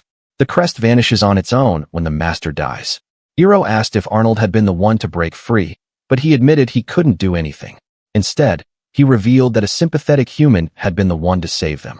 With a dark, menacing aura, Iroh remarked that if it were him, he'd seek revenge on humans through countless methods. Arnold, breaking into a nervous sweat, admitted that Iroh was pretty scary. Arnold gently patted Muir's head, his expression softening as he admitted he was happy now, and that was enough for him. Muir smiled warmly, reassured by his words. Arnold questioned Iroh's reason for being there, asking if he was on a quest. Unfazed, Iroh explained he was crossing the border like them. Shocked, Arnold pressed why a human would head to the beastkin continent, only for Iroh to bluntly reply, it was because he wanted to. Iroh adjusted his glasses with a sharp glare, stating he didn't care about the world situation, he simply did as he pleased. Arnold chuckled that Iroh was a funny guy. Iroh asked if something was wrong and called him a pervert, which made Arnold quickly snap back in irritation. Iroh casually asked Muir if she would take off her hat, catching her off guard. Flustered, she hesitated before agreeing, her hands slowly lifting it with uncertainty. As Muir removed her hat, her animal ears were revealed, her face tinged with embarrassment. Iroh observed closely, finding it interesting and noting it was a good sign to encounter beastmen so soon after arriving in this world. Muir lowered her head, cheeks flushed as she admitted her embarrassment. Beside her, Arnold's face darkened, clearly displeased with the situation. Arnold whistled innocently, pretending to play dumb, which only made Iroh more indignant. Watching the scene, Muir blinked in surprise at their odd back and forth. Arnold stood tall, declaring it fate that they had met and insisting they travel together. With confidence, he offered to lead the way, while Muir looked on nervously and Iroh remained seated in silence. Iroh rose calmly, correcting Arnold with a sharp glance. He declared that instead of leading, Arnold should be pleading with Iroh to follow him, leaving the warrior and Muir stunned. Grinding his teeth in frustration, Arnold muttered about the brat's arrogance. Still, he followed after Iroh, with Muir quietly trailing behind. As they walked, Arnold asked about Iroh's level, curious about his strength. Iroh questioned why. Arnold then admitted that while Iroh's magic was weird, his movements seemed amateurish. Arnold noted that Iroh's physical abilities were high for a human and his killing intent was decent, yet he lacked battle experience. Hiiro realized Arnold had good eyes for catching on too quickly, then cast his word magic, peek, to check Arnold's status, revealing his level to be 31. Hiiro's word magic revealed Arnold's status, an adventurer at level 31 with powerful wind-based trick arts and titles such as former slave, chef, and doting father. Miur, on the other hand, was shown to be level 13, her titles marking her innocence and resilience. Confirming the results, Hiiro noted to himself that Arnold wasn't lying. Hiiro noted Arnold's unusual titles, even smirking that being called a pervert was harsh. Looking deeper, he realized Arnold's power wasn't magic, but trick art. As Arnold unleashed Wind Claw, Hiiro understood this was the reason he hadn't sensed any magic earlier. Hiiro revealed his level to be 23. Though he couldn't fully trust Arnold and Miur yet, he admitted to himself that traveling alongside them might prove interesting for a while. Arnold burst out in triumph, boasting that he was better after all. Hiiro, visibly irritated, snapped back that level wasn't everything and mockingly called him a lolicon pervert. Outraged, Arnold shouted in protest, demanding who Hiiro was calling a lolicon. Arnold bared his teeth, daring Hiiro if he didn't want to admit defeat, while Hiiro coldly asked if he wanted to test him. Sparks of tension crackled between the two, their glares clashing, as Miur trembled nervously between them. Miur quickly urged them forward, pointing toward the path where the village awaited. Arnold called after her in concern, while Hiiro, with a faint smirk, remarked that the old man had survived this time. Arnold snapped back, shouting that Hiiro was the one who got lucky, pulling a face to ridicule him further. Hiiro, however, only answered with a sharp, intimidating glare. Miur urged Arnold to stop fighting with Hiiro any further. Arnold gave a light-hearted reply, but Miur quickly added with conviction that she was not a little girl. The group arrived at Wando village, only to find it devastated. The once lively place now lay in ruins, buildings shattered and smoke lingering in the air. Arnold asked what had happened to the village, and a man explained it was destroyed because beastkin had gone wild in the area. The group stiffened in shock at the news. After arriving at Wando village, the group overheard troubling news. A villager explained that some beastkin had gone wild, clashing with a weird group of people. The cause stemmed from an attempt to arrest them, demanding obedience, which only fueled the conflict. The villager explained that an unreasonable demand was forced on the beastkin, and when they refused, they were attacked immediately. Arnold, tense with concern, demanded to know what happened to them. Rain poured heavily as Arnold and Miur stood in silence, upon a gravestone for the fallen beastkins. Arnold clenched his fist, cursing under his breath, wondering why such cruelty had to happen. Trying to understand, he asked what the group called themselves, and the villager, after a pause, recalled the name. The group identified themselves as the Beastkin's Cage, cloaked in robes bearing the mark of a beast with a cross. Their name left Arnold seething with rage, his expression hardening as fury consumed him. Beside him, Miur lowered her eyes, trembling at the ominous possibility. Inside a dimly lit room, Miur sat curled on the bed.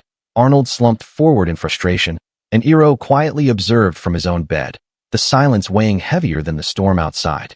Hiiro's sharp gaze narrowed in silence, his glasses glinting faintly as he studied the tense air, choosing observation over words. A sudden lightning erupted, and Arnold screamed in agony, his body convulsing. Hiiro, sitting calmly with his book, glanced up in surprise while Miur looked on in shock. Arnold suddenly shouted that there was nothing he could do by sitting around being gloomy, insisting it wasn't like him at all. Miur flinched in surprise at his outburst, clutching her pillow. Meanwhile, Hiiro calmly adjusted his glasses, muttering that he nearly called a doctor, thinking Arnold had gone mad from the sudden screaming. Arnold smirked with a chuckle, saying that Hiiro's rotten mouth oddly felt satisfying today. Hiiro, unimpressed, questioned if the man was a masochist. Annoyed by the exchange, he snapped back sharply, telling Arnold to shut up. As the rain continued outside, Hiiro calmly asked Arnold if they were heading to the border soon. Arnold admitted he wasn't in much of a hurry, suggesting it might be wiser to take things slow from here on. Arnold laughed heartily, saying they'd face challenges when they came, but should continue at their usual pace. Hiiro, flipping a page, noted how optimistic he sounded. Arnold added that his own principle was simply to always take it easy. Arnold's eyes gleamed with determination as he declared he was different when it came to Miur, vowing to push through all the way. Miur looked up shyly, while Hiiro coolly remarked about him flaunting his lolicon status, which Arnold furiously denied. Miur hugged her pillow tightly, cheeks red as she insisted she wasn't a little girl anymore, and called Hiiro mean. Arnold beamed proudly, saying she looked really cute just now, making her glance aside nervously and whisper if she truly was. Hiiro lay back with a wide yawn, appearing uninterested as he lazily flipped through papers. Arnold sat upright, watching silently, while Miura clutched her pillow, her eyes betraying her feelings. Under the clear sky, Arnold expressed his intent to sell the monster drops before leaving the village. But with no guild in sight, Hiiro remarked they weren't short on money anyway, suggesting to throw them away if it truly bothered him. Arnold held up a pouch, pointing out it wasn't wasteful at all. The contents were mostly frog-bee needles, surprisingly expensive materials that could fetch a good price if sold. Arnold called out, insisting that with money they could buy rare food ingredients and books Hiiro enjoyed. Yet, Hiiro kept walking, debating whether to stop and listen or head for the general store instead, resulting in Arnold shouting at him to listen. The bell chimed as Hiiro and Arnold entered the store. Another customer's voice rose in frustration, demanding an answer as he learned the item he sought wasn't sold there. The shopkeeper apologized, saying he couldn't sell what he didn't have. The bald man slumped in frustration, complaining that a general store should stock items like frog-bee needles. Just then, Mir spoke up, hinting that she might know something. The bald man suddenly dropped low with a heavy thump, his eyes sharp as he pressed Mir with a question about the needles. Startled, she froze, stammering in panic under his intimidating presence. The bald man quickly apologized for losing his composure earlier, his tone more controlled. Under Arnold's sharp stare, he clarified his request, asking if it was truly the frog-bee needles he was after. The bald man confessed his daughter had been bitten by a venomous bug, needing frog-bee needles. Arnold hesitated, but Hiiro's sharp glare reminded him of their own needs, questioning if giving them up so easily wasn't reckless. Walking together through the village, the bald man assured them he wasn't trying to get it for free. He'd repay their help by buying other goods as gratitude. Arnold scratched his head and muttered an apology. The bald man parted with a wide grin, saying his wife and daughter would be happier thanks to their help. He waved cheerfully, promising to share a drink if fate brought them together again. Hiiro watched the bald man disappear into the distance and remarked that he was like a typhoon, leaving behind a whirlwind of energy. Arnold chuckled in agreement, acknowledging the impression he had made. The group soon arrived at Politos, a bustling town framed by mountains and lined with tightly packed houses. Its archway marked the entrance, welcoming travelers into the lively streets ahead. As they entered Politos, Arnold suggested they rest since they had enough food. Hiiro gave a simple nod, not against the idea, while Mir quietly followed along. The streets of Politos were calm, but Arnold's sharp eyes scanned suspiciously, noting that the ones he was searching for were not there. Hiiro notices that the plaza ahead buzzed with noise and commotion. Glancing over, he wondered if it was some kind of attraction. Arnold pushed through the crowd, the chatter growing louder with each step. As he reached the front, his eyes widened in shock, struck by the sight that silenced his breath. Hooded figures stood around the wagons, their cloaks marked with the emblem of the beastkin's cage. The sound of weapons clinking and boots thumping against the ground carried a heavy tension, drawing the crowd's uneasy stares. Arnold's eyes narrowed, unsettled that even here, danger lurked. He urged Hiiro to leave, but before they could act, a sharp command cut across the plaza, freezing everyone in place. The hooded figures asserted control, announcing that anyone who dared to move would be searched. The hooded men declared their purpose to the gathered townsfolk. Their voices cut through the tense silence as they revealed there was a beastkin hiding among the people, and they had come to hunt it down. The cloaked men ordered a full inspection, determined to flush out the beastkin. As they spread out, Hiiro's sharp eyes caught sight of something unusual among the luggage, a book tucked away on a cart. Though Hiiro couldn't physically reach the book, his desire to examine it grew stronger. With a subtle motion, he extended his magic, a faint glow sparking at his fingertip as he prepared to secretly pull it closer for inspection. In the middle of the gathered crowd, a hooded enforcer demanded that everyone remove their hats. The people froze in place and Arnold tensed protectively in front of Mir. Relief washed over them as the hooded enforcer finally allowed them to leave. Arnold's heart pounded heavily, while Mir clutched at his side, trembling. Just as relief began to settle, the hooded enforcer's gaze shifted, his voice cutting through the tense air as he called out to someone with striking blue hair. Mir's heart raced, her small hand gripping tightly onto Arnold's clothes as fear surged once more. The enforcer's command struck like thunder, demanding the girl's hat be removed. Mir clung tighter to Arnold, her fear evident as suspicion thickened. Arnold's eyes narrowed, hand inching toward his weapon, ready to fight if her secret was about to be exposed. Chaos erupted in the plaza as a villager desperately pleaded for a child's release, only to be silenced by the hooded enforcers.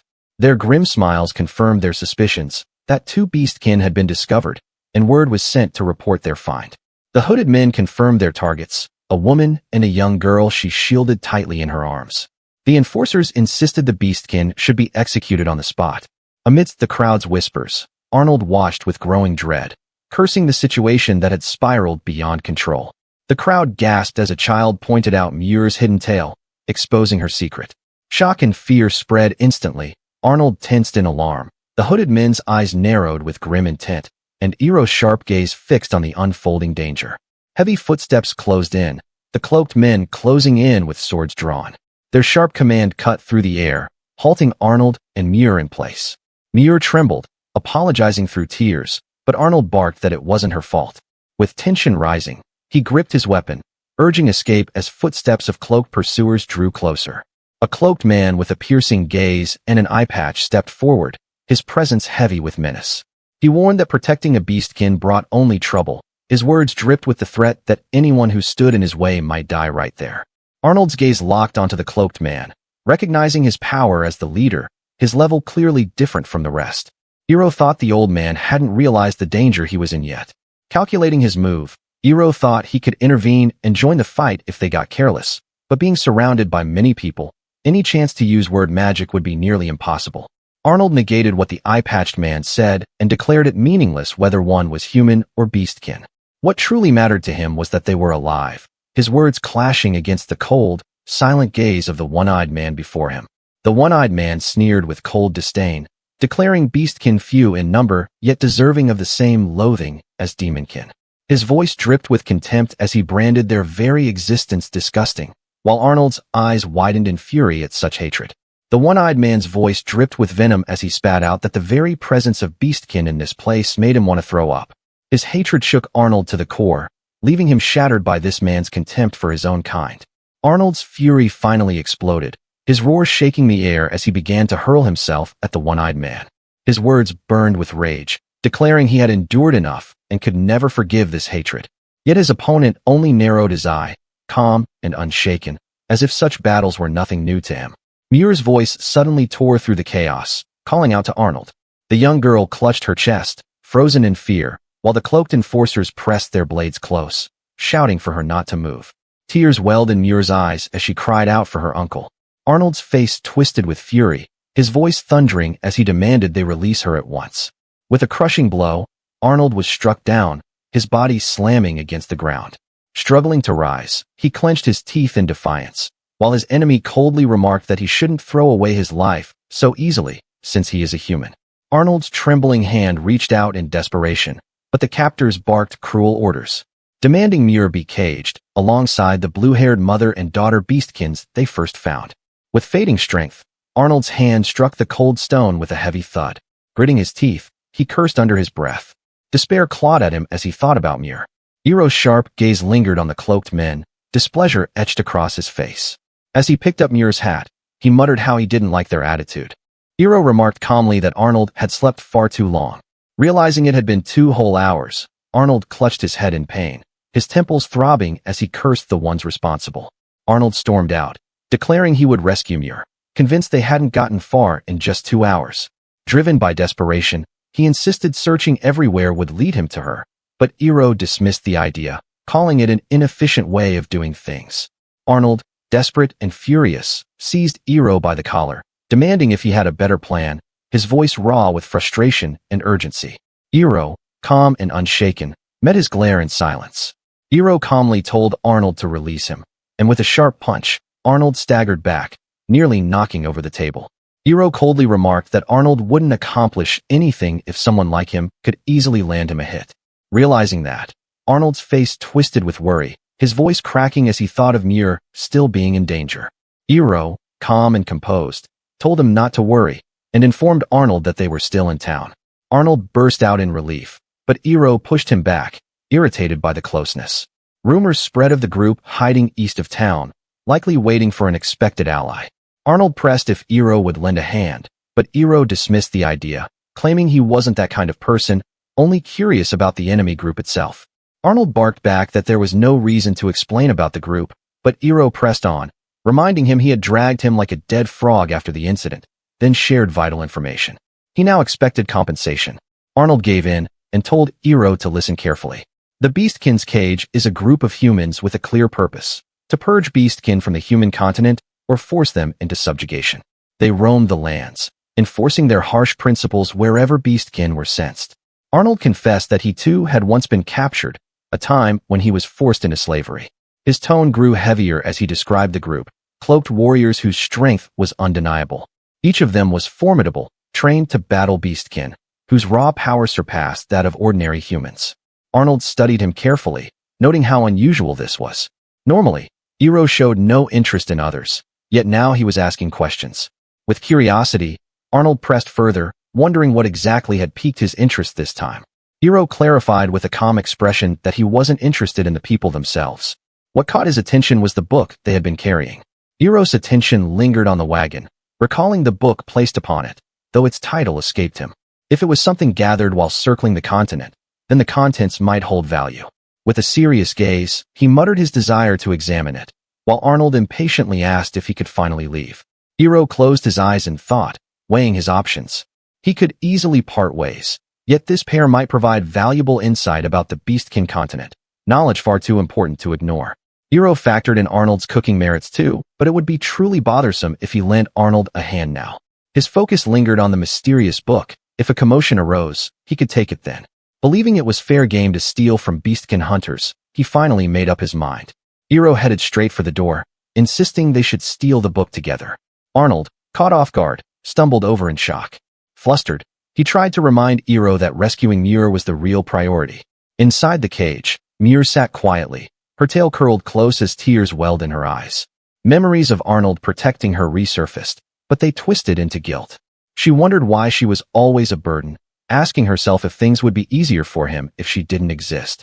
Hugging her knees tighter, she whispered a broken apology to her uncle.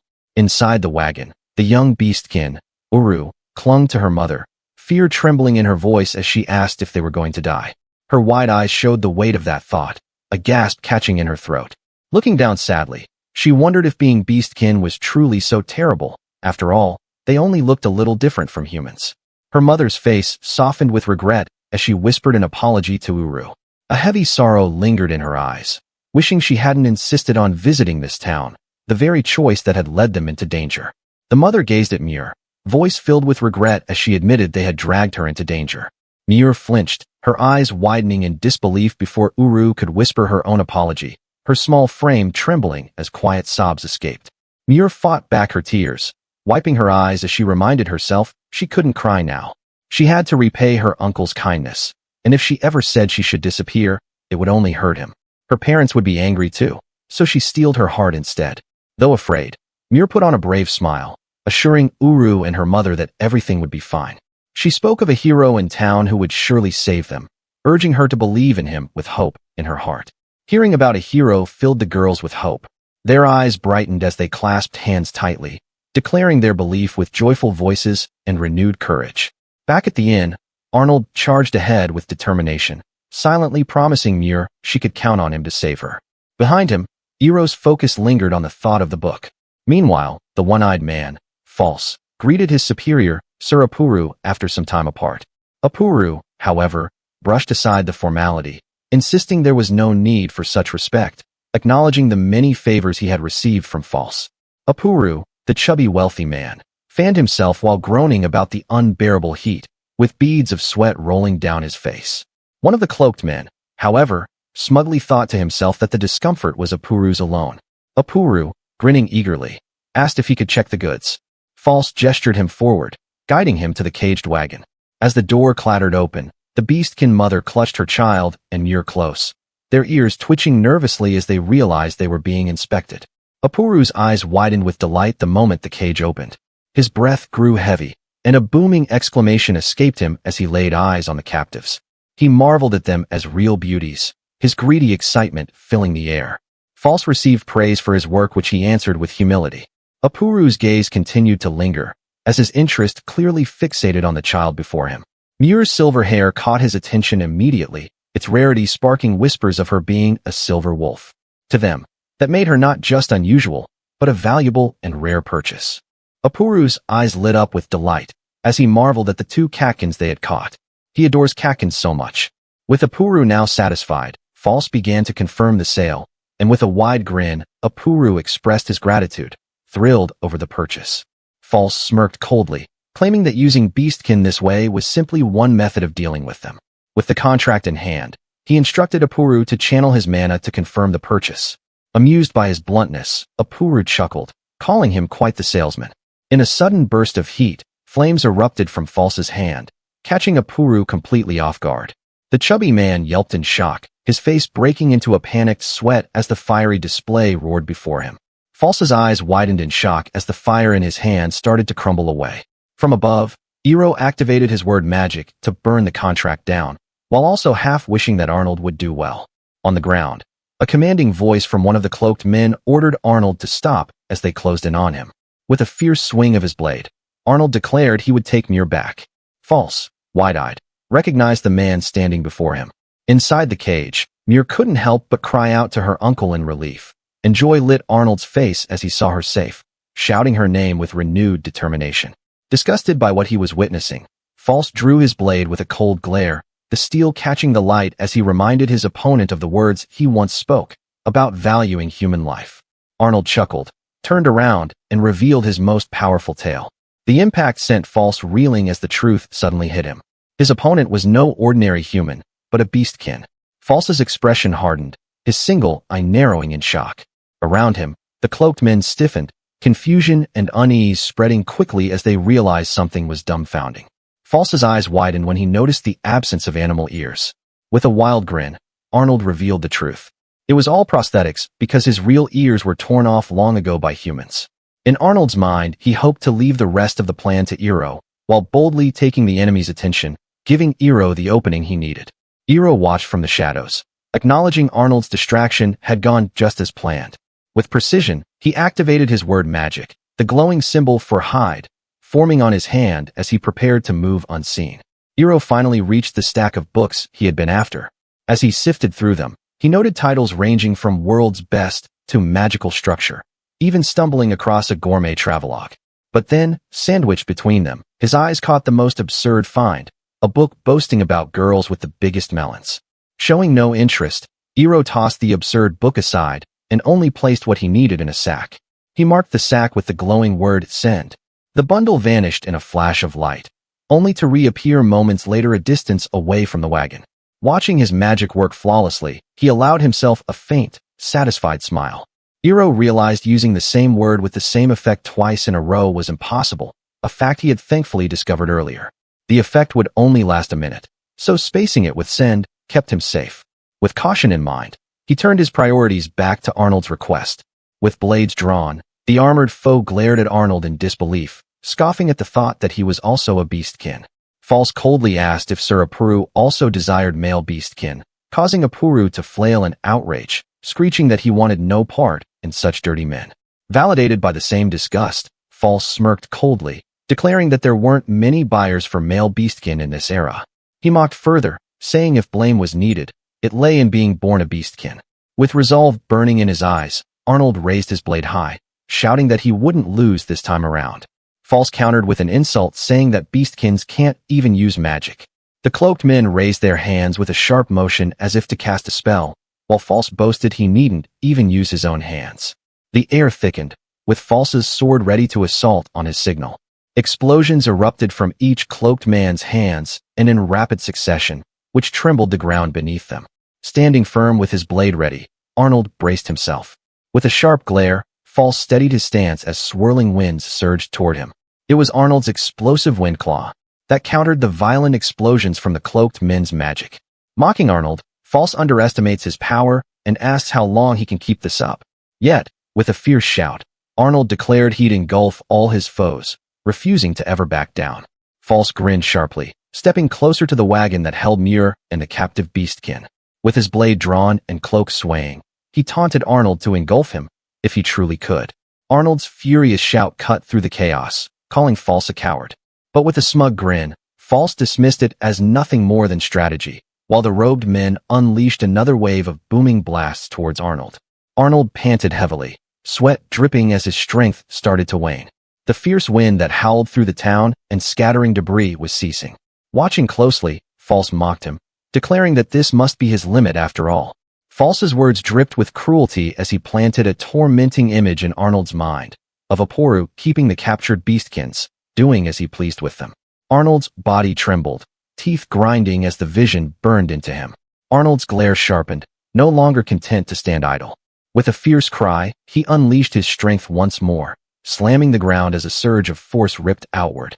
The cloaked men flinched in shock, their eyes widening as the air cracked and resounded, signaling that Arnold was far from finished. Arnold's roar thundered as he unleashed a devastating strike, the sheer force tearing through the air with violent swirls. False shouted at the danger of the carriage being caught in the blast, wavering as the attack surged toward them, without a care about anyone within its tracks. A deafening boom tore across the battlefield as Arnold unleashed his explosive wind claw again, the sheer force ripping through wagons and scattering debris into the air. The ground shook beneath the pressure, wheels and splinters flying as the shockwave crashed outward. Amid the chaos, Arnold stood firm, sword braced, his strike carving destruction in its wake. Arnold, breathless and straining, drove his sword into the ground, its blade bending from the clash. The storm of his explosive wind claw raged, yet False stood firm, unimpressed. A sharp hiss followed as he stepped forward, conceding that False was no ordinary man after all. False lunged forward with a mocking grin, sword gleaming as he taunted Arnold for his reckless attack. He sneered that such barbarity was fitting for a beastkin, even if it risked engulfing his own friend. Arnold, standing firm, retorted sharply, insisting that no beastkin were harmed by his strike. All of a sudden, Muir calls out to her uncle, her cry breaking through the clash. False's single eye widened in shock, his expression twisting as the sudden shout caught him completely off guard. False realized he was made a fool. The beastkin captives he thought were in the way of destruction were set free. The girls, now out of the cage, stared at him with relieved faces, their chains of fear broken by an unknown savior. False froze as his eyes locked onto the freed beastkins. The chains were gone, the carriage no longer holding his captives. His voice trembled with disbelief as he tried to understand how they could have possibly found the key. Then his eyes narrowed, landing on the unfamiliar figure, a boy with an unyielding presence. He was curious about who this boy was supposed to be. Arnold let out a faint chuckle, admitting he was curious about the boy as well. Yet, with his blade at the ready and tension thick in the air, he dismissed the thought for now, insisting they return to that matter some other time. Amid the wreckage of shattered carriages and fallen men, False stood alone. The battlefield had shifted, his allies lay defeated, and the tables had clearly turned. Now, he was the only one left fighting. False grinned with a sinister confidence, declaring himself more than capable of handling foes like him by himself. As the air crackled with tension, Arnold grimaced at False's murderous intent. Without warning, Muir suddenly leapt forward, spreading her arms wide in defense, causing Arnold's eyes to widen in shock. With unwavering resolve, she placed herself between him and danger, her voice ringing out with determination to protect her uncle this time. This sight filled False's eyes with fury, his patience completely gone. It filled him with so much hatred, especially after seeing his client, Apuro, swinging unconsciously from the tree branch. With a snap, mana surged at his palms, swirling into deadly force. His voice carried a chilling resolve that he would kill them all. False unleashed a blazing flame bullet, the air cracking with heat as the spell roared forward. Arnold, shielding Muir in his arms, leapt back swiftly. Smoke sizzled across the scorched ground as Arnold held Muir close, steadying his blade while keeping her safe. From the distance, False sneered, unimpressed, remarking coldly that his target had managed to dodge the attack. Hiiro watched and remarked how this top knot must be a special type. His curiosity led him to activate his ability and reveal the man's identity. False Wagner, a level 58 warrior. He was once an adventurer, now a beastkin hater, and he wielded deadly fire magic. With balanced strength and defense, he stood as a relentless hunter of beastkins. With a 27 level difference, False had Arnold completely at a disadvantage. Hiiro realized that, clearly, the old man was being completely overpowered, even though he had told him to manage on his own. Hiiro noticed the area had grown unbearably hot. In that moment, something struck him, and he let out a deafening, exasperated scream that echoed across the battlefield. Arnold froze in shock at the sudden scream, his body stiff with confusion. On the ground, something lay burnt to a crisp. From within the steam, Hiiro activated his word magic, cool down, to clear the heat, and inspect the charred remains more closely. Hiiro knelt before the smoldering remains, steam rising around him. With a grim expression, he lifted the charred slab in his hands. The brittle surface cracked and crumbled apart, scattering to dust as he confirmed what little was left.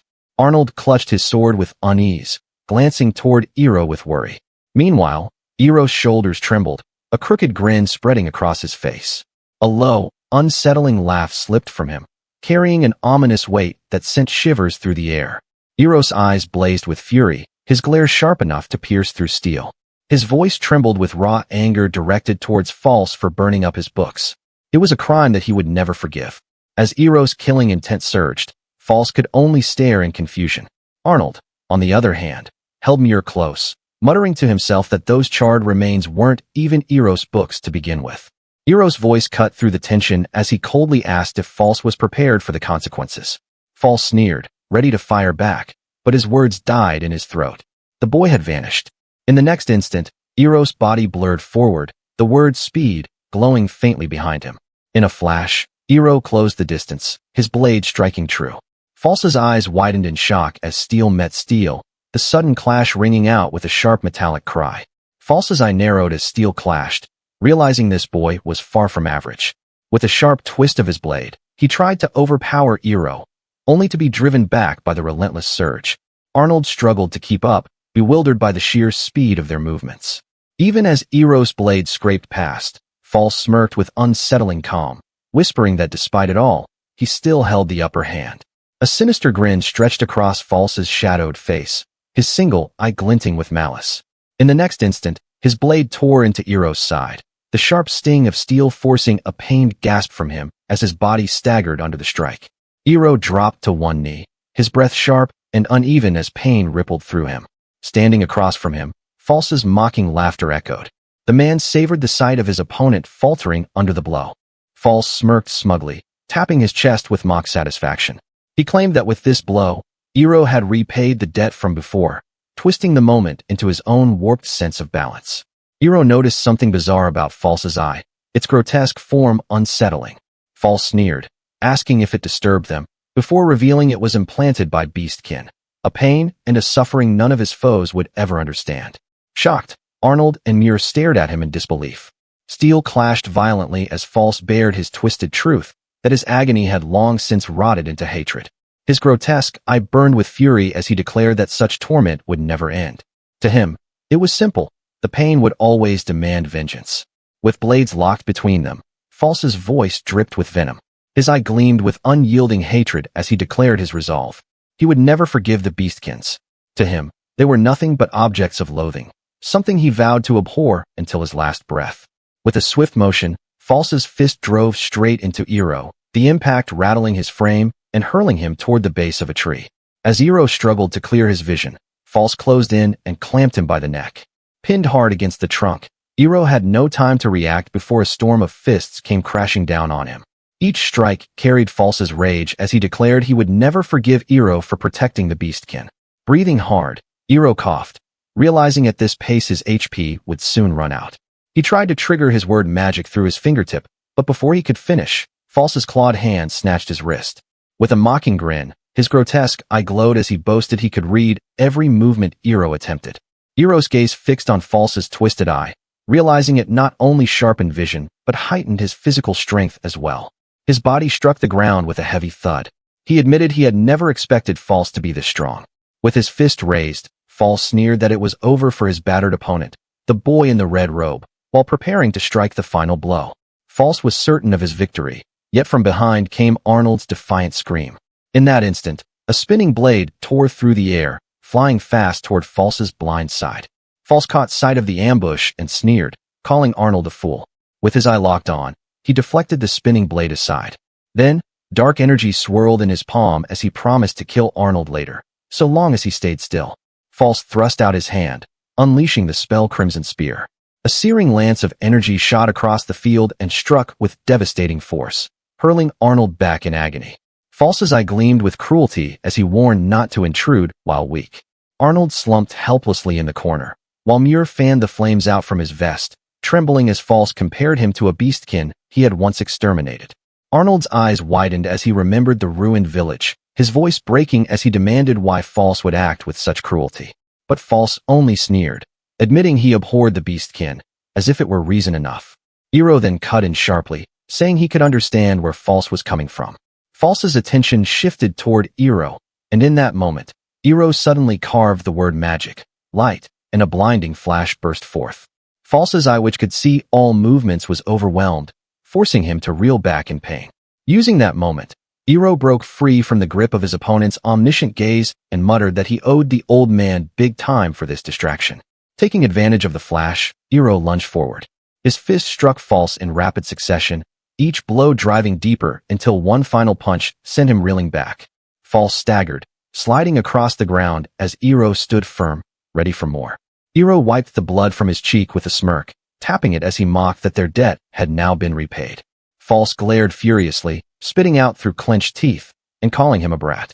False shouted in outrage, demanding why Hiiro would side with the beastkin. Spitting his hatred, he insisted the beastkin were the enemy, and that it was common sense for humans to oppose them. Hiiro's eyes narrowed as he declared that common sense had nothing to do with him. False ruined his fun when he burned his books, and for that he would take him down. Behind him, Uru shouted in defiance, calling False a weird-eyed freak, while False stood stunned at her words. False froze, eyes wide in disbelief at what he just heard. Uru remained relentless, flailing her arms, screaming freak, over and over, while her mother reached out in fear, pleading for her to stop. False's shock twisted into fury as he snarled that the girl must have a death wish. False hurled searing fireballs straight at Uru, the blasts overwhelming her small frame. As she collapsed, Mir caught her in her arms, trembling as she muttered her name. Arnold cried out Mir's name as the flames roared high into the sky.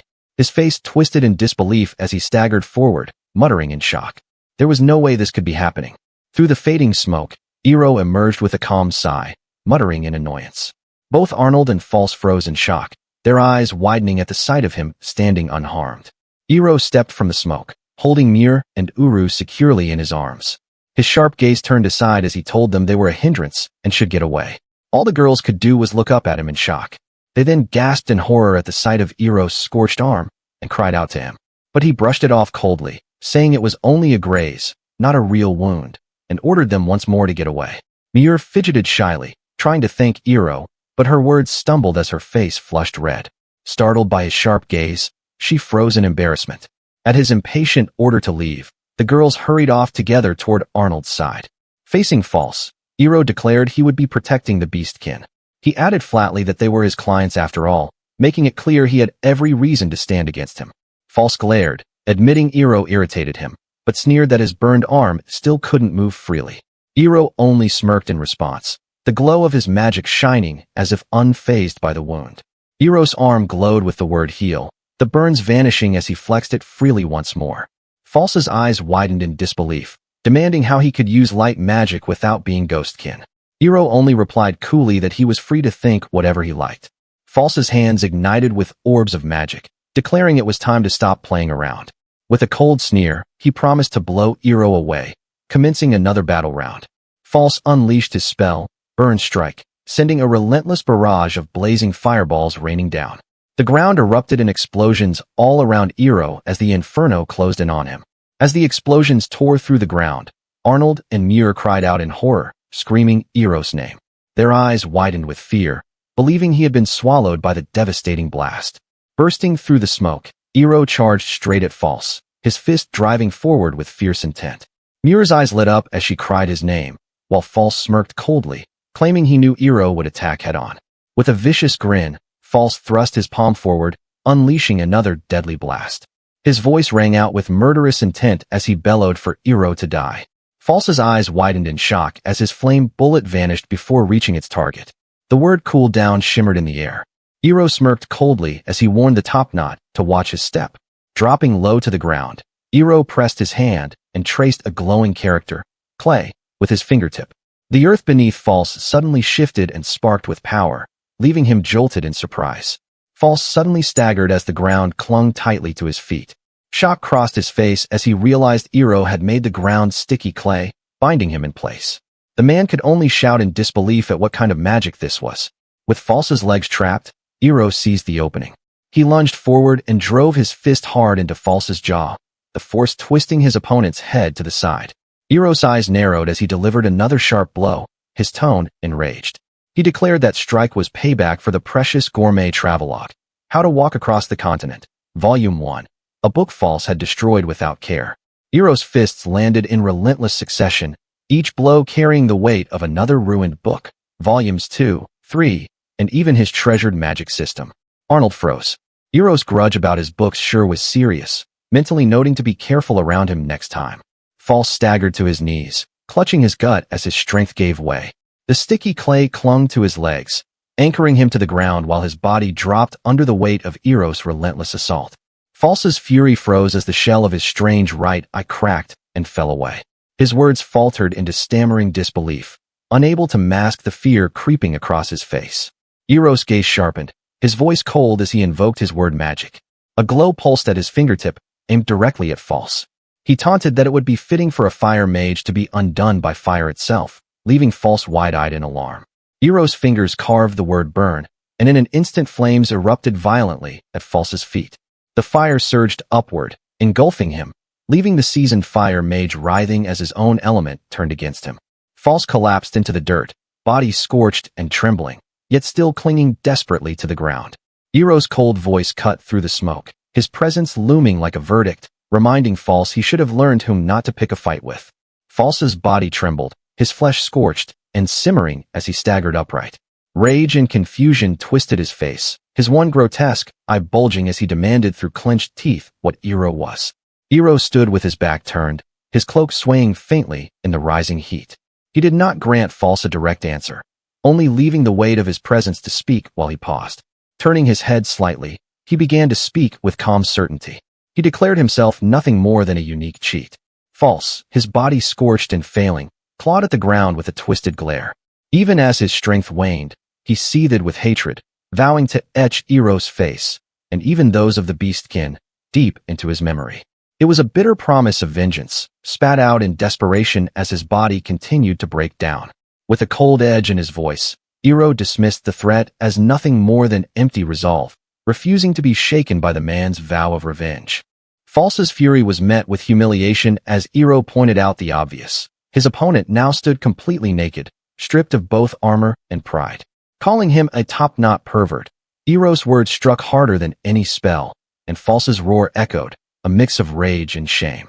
As False crawled away, seething and swearing he would never forget this humiliation, Hiiro let out a weary sigh. Calmly picking up a small stone, he flicked it with precision, striking False square in the face. The impact silenced his rant. False collapsed face first into the ground, his body utterly spent. Hiiro stood over him, quietly noting the man's remarkable will. For all his arrogance, False's stubbornness and fire affinity had kept him going far longer than expected, a testament to his resistance even in defeat. After the battle's end, the group decided to move on. Before gathering the shaken onlookers, they chose to enter the town first, ensuring safety and regrouping before dealing with the curious crowd. The rescued beastkins expressed their heartfelt gratitude, asking how they could ever repay such a debt. Hiiro, however, dismissed the thanks, reminding them that this was only part of his request. Still, Arnold and the others acknowledged how much his strength had saved them, while Hiiro coolly reminded them not to forget about the exquisite ingredients he had requested. Arnold reflected that without Hiiro's help back then, things would have ended badly. Yet as he watched, confusion lingered on what exactly this man was. Hiiro, unfazed, finished his spell, the glowing word origin bringing his body back to its healed form. Arnold recalled how baffling Hiiro had seemed during their fight, his incredible physical ability and strange magic far beyond what a normal human should possess. The memory lingered, and Arnold thought to himself that one day, he'd have to ask when he gets a chance. Arnold's eyes widened as he spotted Apuru running toward them. The man, drenched in sweat and wheezing, staggered forward with a twisted laugh, declaring he wouldn't let them escape. Arnold braced himself as Apuru waddled closer, smugly declaring that escape was impossible since the beastkin's cage would soon bring reinforcements. With a sly grin, Apuru demanded the knight's utmost service as repayment, insisting the favor was only natural. Arnold, however, narrowed his eyes, questioning what exactly this so-called demand entailed. Apuru's grotesque desires spilled forth without shame as he declared his intent to use the beastkin woman for his own pleasure until he came with full satisfaction. His lecherous eyes fixated on an image of her figure, trapped and helpless, which further twisted his obsession. As Apuru reveled in his twisted intentions, a shadow loomed over the scene. The group froze as a massive figure stepped forward, Rav, the bald brute with an overwhelming presence. His sudden arrival drew stunned reactions, his grim expression leaving everyone unsettled. Rav's massive hand clamped down on Apuru, silencing his arrogance in an instant. With a glare that brooked no defiance, he ordered the man to listen carefully. He wasn't just silencing him. He was about to declare what that beautiful woman and the charming, beautiful beastkin girl meant to him. With a thunderous strike that sent Apuru flying, Rav roared out the truth. The woman and the child weren't just anyone to him. They were his most precious treasures, his beloved wife and daughter. The shocking revelation left everyone frozen in disbelief. Hiiro, Arnold, and Muir stared wide-eyed, their faces a mixture of confusion and astonishment. None of them had expected Rav's bold declaration. A few weeks earlier, Rav staggered through the forest, clutching his shoulder and cursing his own mistake. His massive frame bore signs of battle, but exhaustion weighed heavier than the wounds. Spotting a lonely cabin nestled among the trees, he muttered to himself and decided to take refuge there. Rav's strength finally gave out, his towering body swaying as his vision blurred. He staggered, then collapsed with a heavy thud, his consciousness slipping away. From the haze of his fading awareness, he faintly heard a worried child's voice asking if he was all right, followed by the soft, weary reassurance of a woman who had already done all she could. Rav slowly regained consciousness, and as his vision cleared, he saw the gentle face of the beastkin woman leaning over him, her voice soft with concern as she asked if he was all right. Beside her, the little girl's eyes sparkled with relief, happily announcing his awakening. Overcome, Rav felt a rush of warmth rise within him, his stern face betraying a faint blush. Rav recalled the encounter with booming laughter, proudly declaring that his ferocious charge had led him to marry the beautiful beastkin woman beside him. Arnold muttered in disbelief, never having imagined a human would propose to a beastkin, much less a widow. Meanwhile, Rav flirted shamelessly with her, leaving Muir flustered and hiding her face. Rav smiled with relief, glad the two were safe. Muir proudly declared that Hiro-san had saved them, her eyes sparkling with joy. On the sidelines, Uru called out to Muir warmly, her voice filled with childlike cheer. Uru excitedly told Muir that Iro Oniai-chan really did come, just as promised. Muir, however, looked on in confusion, her voice faltering as she tried to make sense of it. Finally, she understood it and quickly clarified, embarrassed, that when she called out to a hero, she had meant her uncle, not Iro. Grateful for their rescue, Rav then turned to the group, thanking the three of them once again while asking for their names. Arnold introduced himself warmly, then pointed to the young girl, saying her name was Muir. Finally, with a teasing grin, he labeled the last member of their group a hardcore antisocial, Iro, earning an unamused glare in return. With a deep bow, Uru expressed her heartfelt thanks to both the uncle and Iro. Arnold stood frozen in shock, taken aback by being called an uncle. Arnold muttered awkwardly, trying to defend that he was still young despite being called uncle. Iro dismissed him with a blunt remark, saying he was indeed old, which sent Arnold shouting in frustration while Rav roared with laughter. A sudden rumble echoed, making Arnold and Rav tense as they turned to each other in alarm. But the source was no threat, just Iro gloomily clutching his stomach, quietly admitting he was hungry. With a playful smile, the beastkin woman declared she would show her cooking abilities as both gratitude and payment. She called on Uru to join her, and Muir also eagerly offered to help. Arnold, the cook, refused to just sit idly, insisting he had to take action. Meanwhile, Rav calmly declared he'd head out on patrol. Meanwhile at the castle, Chika, Shinobu, and Shuri discussed recent rumors. They noted how the man in the red robe had been unusually active, even saving a beastkin child, a deed they found commendable. Yet, the tale's details stirred unease, reminding them of their classmate Okamura. Chika's words dripped with loathing as she dismissed the idea, scoffing at the thought of Iro acting like a rogue to break a beastkin's cage. To her, there was no way that rotten boy could ever accomplish such a thing. Shuri playfully teased Chika, suggesting she must secretly like Okamura. Chika, flustered, snapped back in denial, scoffing that no one could ever like someone like him. Meanwhile, Shinobu quietly wondered if Okamura was truly safe. Chika shyly wondered if Shinobu's figure was growing, prompting Shinobu to tease Chika about her feelings once again. Chika panicked, flustered by the accusation, while Taisher stood at the doorway, thinking their banter felt straight out of a manga. Back at the village, Iroh's eyes widened at the spread before him. The salty sweet togo rice, blended with fruit, paired with tender clover rat meat glazed in a rich sauce of blue plums and ortsi fruit, promised both flavor and nourishment. The Beastkin woman returned with more warm dishes, her gentle smile inviting them to eat freely and savor as much as they wished. As they savored the meal, Iroh quietly admitted its flavor was delicious. Rav beamed with pride, calling Uru an angel as she ate. Not to be outdone, Arnold smirked and countered that Muir shone even brighter, turning their praise into a playful rivalry. Their voices rose with pride until the Beastkin woman gently stepped in, reminding them not to compete. After all, both girls were equally cute. In the end, both men locked arms, because they could only agree that both girls were undeniably cute like angels. Out of nowhere, Uru tugged at Iroh's attention, her eyes shining as she told him he was strong and really cool. Muir, caught off guard by her words, felt her heart skip with a sudden thump. With innocent boldness, Uru declared she might become Iroh's bride one day, boasting she'd grow into a beautiful woman like her mother. Muir panicked at the sudden proposal, while in the background, the two men froze with stiff, awkward faces at the little girl's bold words. Rav pulled Arnold aside, fretting over how to keep the boy away from his daughter.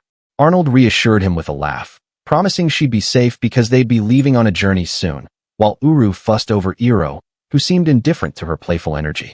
Arnold fretted that he had to worry with Iroh around, while Rav shouted in jealousy, wishing he were in Iroh's place. Iroh, however, paid them no mind, thinking only that although the books were a loss, the delicious food made it acceptable. The group said their goodbyes and began to set off. Arnold pulled Iroh aside, asking if he would truly be fine staying with them. Iroh glanced up, puzzled by the sudden seriousness, and curtly asked what he meant. Arnold spoke gravely, certain that the Beastkin's cage would pursue them after the incident. Their watchful eyes were now fixed on the group, and crossing the national border would likely bring nothing but trouble. Arnold admitted with guilt that it was their fault Iroh had been dragged into this danger, lowering his voice as he confessed he truly felt bad about it. Iroh dismissed Arnold's concern, saying it didn't matter. He explained he never blamed others for choices he made himself, and being pursued was something he had already taken into account. Iroh calmly reminded Arnold that he had already planned to head for the national border. If Arnold truly felt indebted, then letting Iroh accompany them on this journey would be repayment enough. This left Arnold in a daze. Arnold paused, sighing softly as he looked at Iroh, quietly whispering his surprise and respect for him. Iroh, in his usual blunt manner, questioned why Arnold was dawdling and told them to get moving. Iroh reflected inwardly, acknowledging the debt he still owed Arnold for pulling him out of a tight spot.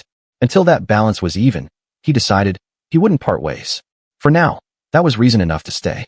Iroh found himself thinking that traveling with this group wasn't boring or bad after all. But before he could dwell on it further, Muir suddenly stepped forward and bowed, apologizing earnestly for what had happened. Muir shyly tried to thank Iroh for saving her, though she stumbled nervously over her words.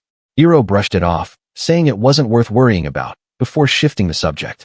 He handed something back to her, reminding her that she had forgotten it, leaving Muir tilting her head in slight confusion.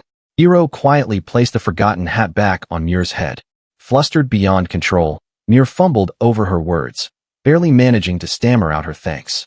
Iroh, unfazed, tapped the hat into place and mentioned something for her to remember. Iroh, blunt as ever, told Muir that if she was so worried, then she simply needed to grow stronger. His words struck her deeply, and her innocent gaze lingered, quietly moved by his harsh yet strangely encouraging resolve. Arnold, noticing her hesitation, called her over with concern. But Iroh dismissed the moment with a cold scoff, muttering that he had to put up with Arnold, the Lilicon. The jab dripped with sarcasm and instantly earned him simmering frustration from Arnold, who clenched his teeth in irritation. Iroh cut Arnold off and made him shut up, only fueling the man's growing frustration. Behind them, Muir stifled a giggle at their constant bickering. Yet, in that moment, Iroh found himself realizing something. Despite the annoyances, traveling with them might actually be fun from here on out. Chapter 11. The party arrived at the Rogi Mountains, a stark yet beautiful land where steaming hot springs offered brief relief from their journey. Muir's sudden appearance in a one-piece swimsuit caught Arnold completely off guard. As she stepped into the water, a huge splash followed, and Arnold burst with excitement, praising her endlessly and calling her an angel, his eyes nearly turning into hearts. Hiiro soaked nearby, unfazed. Flustered, Miur hugged herself and begged him to stop staring, just as a dark silhouette fell from the sky. The calm shattered as something heavy crashed into the spring with a thunderous splash, water surging beside Miur as Arnold froze in disbelief. As the steam cleared, they realized it was a person, and Arnold shouted for them to pull the unconscious stranger out, with Miur moving at once while Hiiro let out a tired sigh at the interruption. After pulling the stranger from the water, they realized she was a young girl, soaked and unconscious, wearing a heavy metal collar and ornate sandals as Miur watched closely. Miur briefly noticed the contrast between the girl's figure and her own, pouting in exaggerated jealousy before snapping back to concern despite the danger. Arnold began poking the girl's cheek repeatedly, telling her to wake up as soft squishing sounds followed. Miur watched with a flat stare, before nervously calling her uncle, while Hiiro maliciously speculated that a crime was taking place, stunning Arnold. Panic flooded Arnold as he stammered through a frantic denial, insisting it had nothing to do with how soft her cheek felt. Hiiro told him to step aside before he incriminated himself further, which only infuriated Arnold. He defensively protested to Miur that she had the wrong idea, as Hiiro nonchalantly prepared to use a wake spell on the girl. The moment Hiiro reached out, the girl bit down hard on his hand. Miur screamed his name in horror, but Hiiro remained stoic, locking eyes with her despite the pain. After releasing him, the girl bluntly apologized, her antenna-like hair vibrating as she curiously repeated Hiiro's name. Irritated, he told her not to address him so casually and dubbed her Antenna Girl instead. She introduced herself as Winka, saying she preferred we, her large eyes filled with curiosity. Her introduction cut short as she groaned, collapsed to the ground, and weakly admitted she was hungry. Miur guessed that was why she had come crashing into the spring.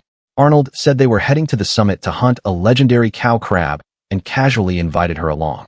At the mention of food, Wee's antenna-like hair shot up as her fatigue vanished, and when Arnold called it a delicacy, she eagerly agreed to join them. As they climbed the windy mountain path, Miur asked if we had been traveling alone. We confirmed it and revealed she was searching for the one who made her weapon, producing what looked like a small dagger. When Miur stared in confusion, we calmly corrected her as the blade clicked and extended into a full spear, the bone maiden of victory, leaving Miur gasping at the sudden transformation. Impressed, Miur wondered what kind of master blacksmith could make such a weapon. We simply replied that it was her pops and confirmed she was searching for her missing father. We mimicked large animal ears with her hands, flopping them playfully as she asked if that description sounded familiar. Arnold concluded her father must be a beastkin, though he admitted he had no idea who it could be. Hiiro questioned why we lacked obvious beastkin traits if her father was one. We remained unfazed, explaining she inherited her appearance entirely from her mother. Arnold suddenly declared that we must be a half-breed, but the term flew over her head. She misunderstood it as food, asking if half-bred was something edible, leaving Arnold awkwardly stunned. Hiiro pressed further about inheritance, asking if a half-breed could have animal traits without ears. Arnold explained that in their world, such traits were binary. He explained a child resembled one parent completely, either fully human or fully beastkin, with no blending. Embarrassed, we asked if they were afraid of her, catching Miur off guard. She explained that others always reacted negatively once they learned of her bloodline, calling her taboo or a monster. Hiiro questioned the logic behind such fear, and Arnold explained that magic and the trick arts the beastkin had devised would be unusable. In a society divided by racial abilities, we was seen as an existence that didn't belong. Arnold laughed it off, dismissing the prejudice and assuring we there was no reason to fear her. He reminded her that he and Miur were beastkin and said taboo was only a limitation on magic or trick arts, not a curse, making we look up at him with relief. Miur eagerly agreed, declaring that we was neither taboo nor a monster. Her warmth drew a gentle smile from we, who then turned her gaze to Hiiro's unreadable expression. Arnold commented that Hiiro's bluntness was his strength, recalling how unfazed he'd been when he first learned they were beastkin. Hiiro simply flipped a page of his book and stated that worrying about race was pointless compared to food and knowledge. We stared at him in awe, then suddenly gasped when she noticed a subtle smile. Hiiro turned away at once, claiming it was irrelevant, while her eyes sparkled with fascination. As they neared the summit, hunger began to show. Hiiro demanded they hurry and sharply called Arnold a lullicon, sending Arnold into a furious outburst. We took the insult literally and innocently asked if Arnold liked little girls. Arnold fumed, shouting that she had the wrong idea, while Muir tried desperately to calm him down. The argument was cut short by a rhythmic ticking sound from ahead. Emerging from the rocks was a cow crab, its shell patterned in black and white, like a dairy cow. Arnold celebrated spotting one so early, calling it good luck. Hiiro, unimpressed, called him an old man, and questioned how finding a single crab in such a massive spring could be considered fortunate. Arnold explained that cow crabs were timid, heavily camouflaged, and rarely left the water, making them extremely hard to track. Even this first find didn't mean the hunt would be easy. When Hiiro asked how they planned to catch them, Arnold pointed straight at him and declared it was time to use his magic. Without hesitation, Hiiro kicked Arnold, sending him flying into the spring. As Arnold resurfaced in shock, Hiiro coldly called it a long-overdue retainer's fee for the incident with the beastkin's cage. A dark pressure radiated from Hiiro as he questioned why the work fell to him. Arnold hastily claimed it was only because Hiiro's magic was the most efficient, making Muir tremble while we remarked on how frightening he looked. Arnold then shouted he heard rumbling underwater, and though Hiiro suspected an excuse, it quickly became clear he was serious. Suddenly, the water erupted violently as a massive dome surged upward, flinging Arnold into the air. Hiiro stared in rare surprise at the sheer scale of what had appeared. As the massive shape settled, Arnold realized in horror that it wasn't a single creature at all. It was a cow crab assembly, formed when countless timid crabs clustered together in defense. When agitated, they called to one another and merged into a single, intimidating mass. Arnold quickly understood they might have been lying in wait beneath the riverbed, disturbed only when he fell into the water. Drawing his heavy sword, he declared they had no choice but to fight head-on. Hiiro clicked his tongue in annoyance and ordered Muir and we to get down. A glowing magic circle formed at Hiiro's fingertip as the assembly launched its first attack. Multiple high-pressure streams of water shot forward, slicing through the air with lethal force. Hiiro instantly recognized the technique as hydraulic cutters, calmly noting the jets were strong enough to slice through steel. With smooth precision, he evaded the attacks, his glasses gleaming as he assessed their power and calculated his response. He quickly activated a massive defensive barrier that surrounded him with a deep, resonant hum. As the water jets struck the shield and dispersed harmlessly, Hiiro stated flatly that their attacks were futile. Before Hiiro could react further, we suddenly dashed forward with her mechanical spear. Her footsteps rang sharply as she became a blur, weaving through the battlefield with swift, controlled movements while evading the incoming projectiles. Reaching the core of the cow crab assembly, we swung her spear with overwhelming force. The impact shattered the illusion of a single giant, sending dozens of crabs flying through the air. She landed lightly on the slick rocks, water splashing beneath her feet as she regained her stance. She quietly declared that she would help, her fierce glare showing long-honed experience. Wee's expression hardened as she spun her spear at blinding speed, the air roaring as it became a violent vortex. Arnold shouted praise as he joined the assault, and even Hiiro admitted he had misjudged Wee's weapon as for show. Together, they crushed the remaining crabs, and with a final thunderous blow, the massive assembly collapsed. At the edge of the fight, Muir stood silent, watching Wee's strength and Hiiro's calm dominance, leaving her feeling painfully inadequate. She clenched her fist against her skirt, remembered Hiiro's words, and whispered to herself that she would grow strong enough to stand beside them someday. Deciding the fight had gone on long enough, Hiiro ordered Arnold and Wee to withdraw so he could finish it off. He raised his hand and manifested the character for oil above the battlefield. Thick liquid poured down over the remaining crabs, coating them completely. Hiiro then prepared the second half of his spell. With a sharp command, he ignited the oil using parallel writing release, triggering a massive explosion that engulfed the assembly and sent black smoke towering over the Rogi Mountains. As the smoke cleared, fragments of the cow crab assembly collapsed with dull scraping sounds. In the distance, Arnold and Wee watched as Hiiro's lone silhouette emerged, leaving Wee to ask in awe if he had used fire magic. Arnold admitted that even after traveling together, Hiiro's power was still a mystery, explaining that he never chanted spells but instead drew strange symbols in the air, magic he could not understand. We gazed at Hiiro with wide eyes and quietly declared that he was amazing while sniffing the air. She then asked if he had used oil in his attack. Hiiro confirmed it, but her sharp observation startled Arnold. As a dogkin, he admitted that even his keen sense of smell hadn't detected it. This made him question Wee's lineage further. He asked about her father's beastkin race, but we could not provide an answer. Hiiro noticed Arnold's serious expression and asked what was wrong. Arnold explained that according to current knowledge, no existing race should have a sense of smell superior to a dogkin's. The inconsistency troubled him. Hiiro noted that we did not appear to be dogkin and fixated on the phrase, existing race, prompting Arnold to explain the legend of the three great beastkin, now considered mythical ancestors that no longer exist. Arnold explained that one lineage was the golden foxes, known for immense power beyond mere scent, with some inheriting the nine-tails trait and performing extraordinary feats like expanding their bodies or undergoing controlled beastification. He added that beastification was extremely dangerous, as most modern beastkin who attempted it lost control and their humanity. Hiiro found the history fascinating and quietly lamented its extinction, and Arnold returned to the task, gathering the cow crab remains, joking that Hiiro's explosion had already cooked most of them, until Hiiro urged him to hurry. They shared a meal of expertly prepared cow crab legs as we revealed she had begun traveling at just 7 years old. Arnold was nearly speechless.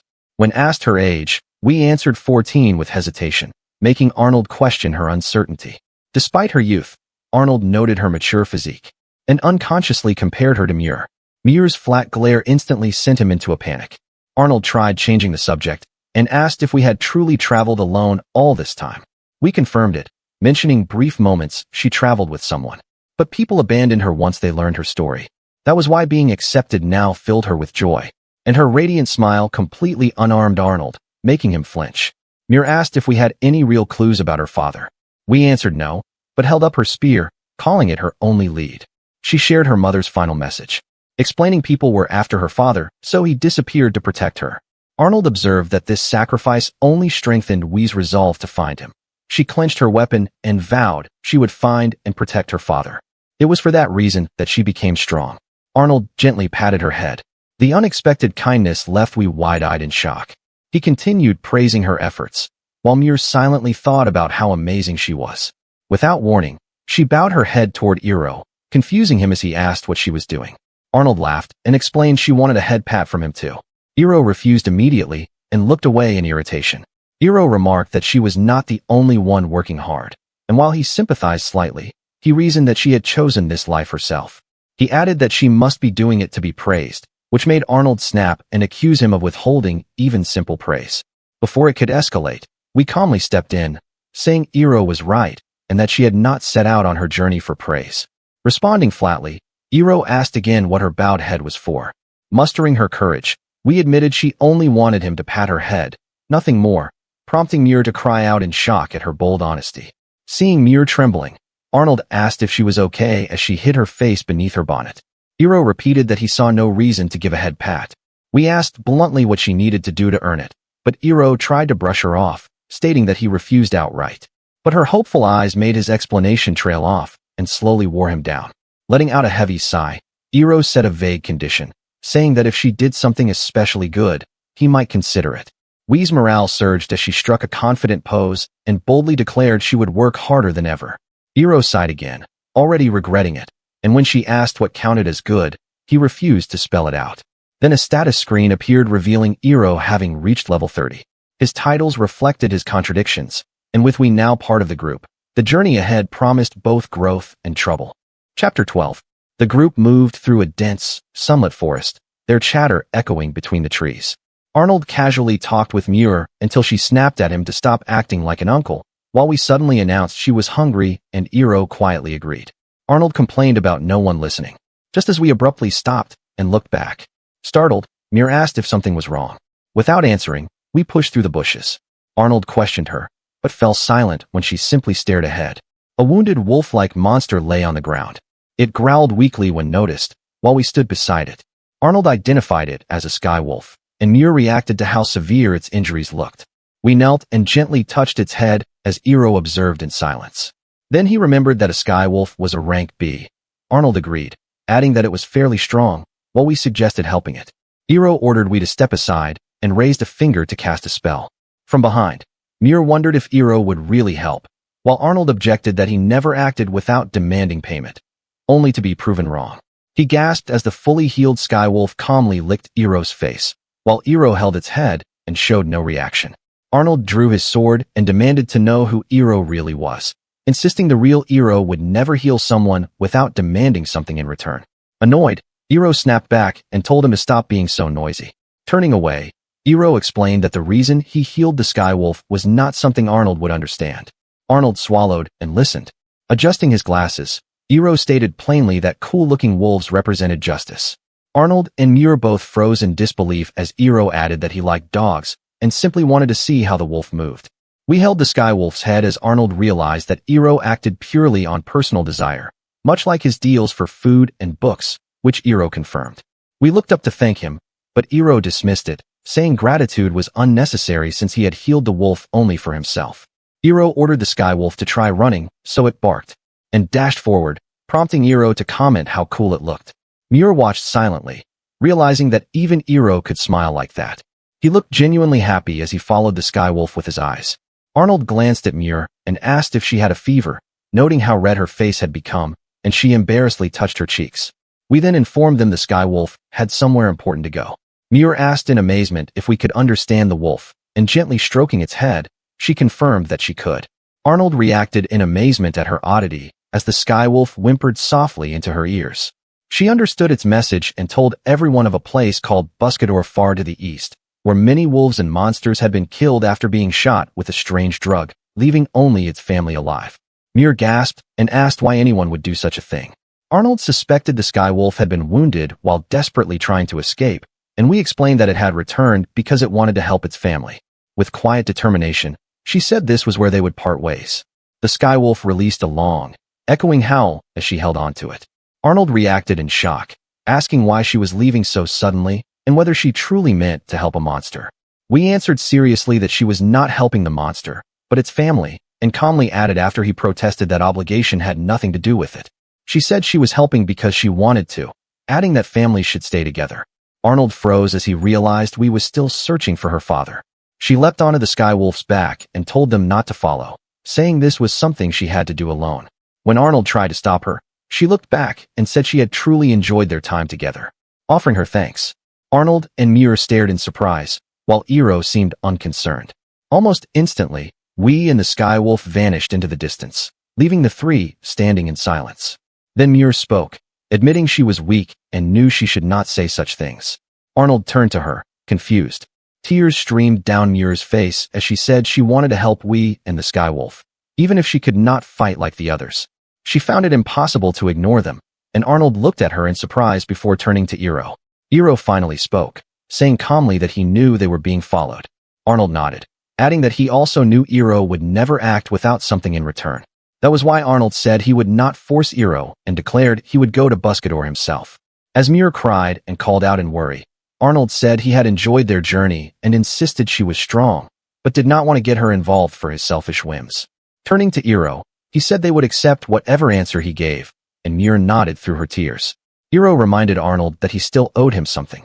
Confused, Arnold asked what he meant, and Hiiro recalled the fight with the top-knot man, when Arnold distracted the man and allowed him to unleash his magic.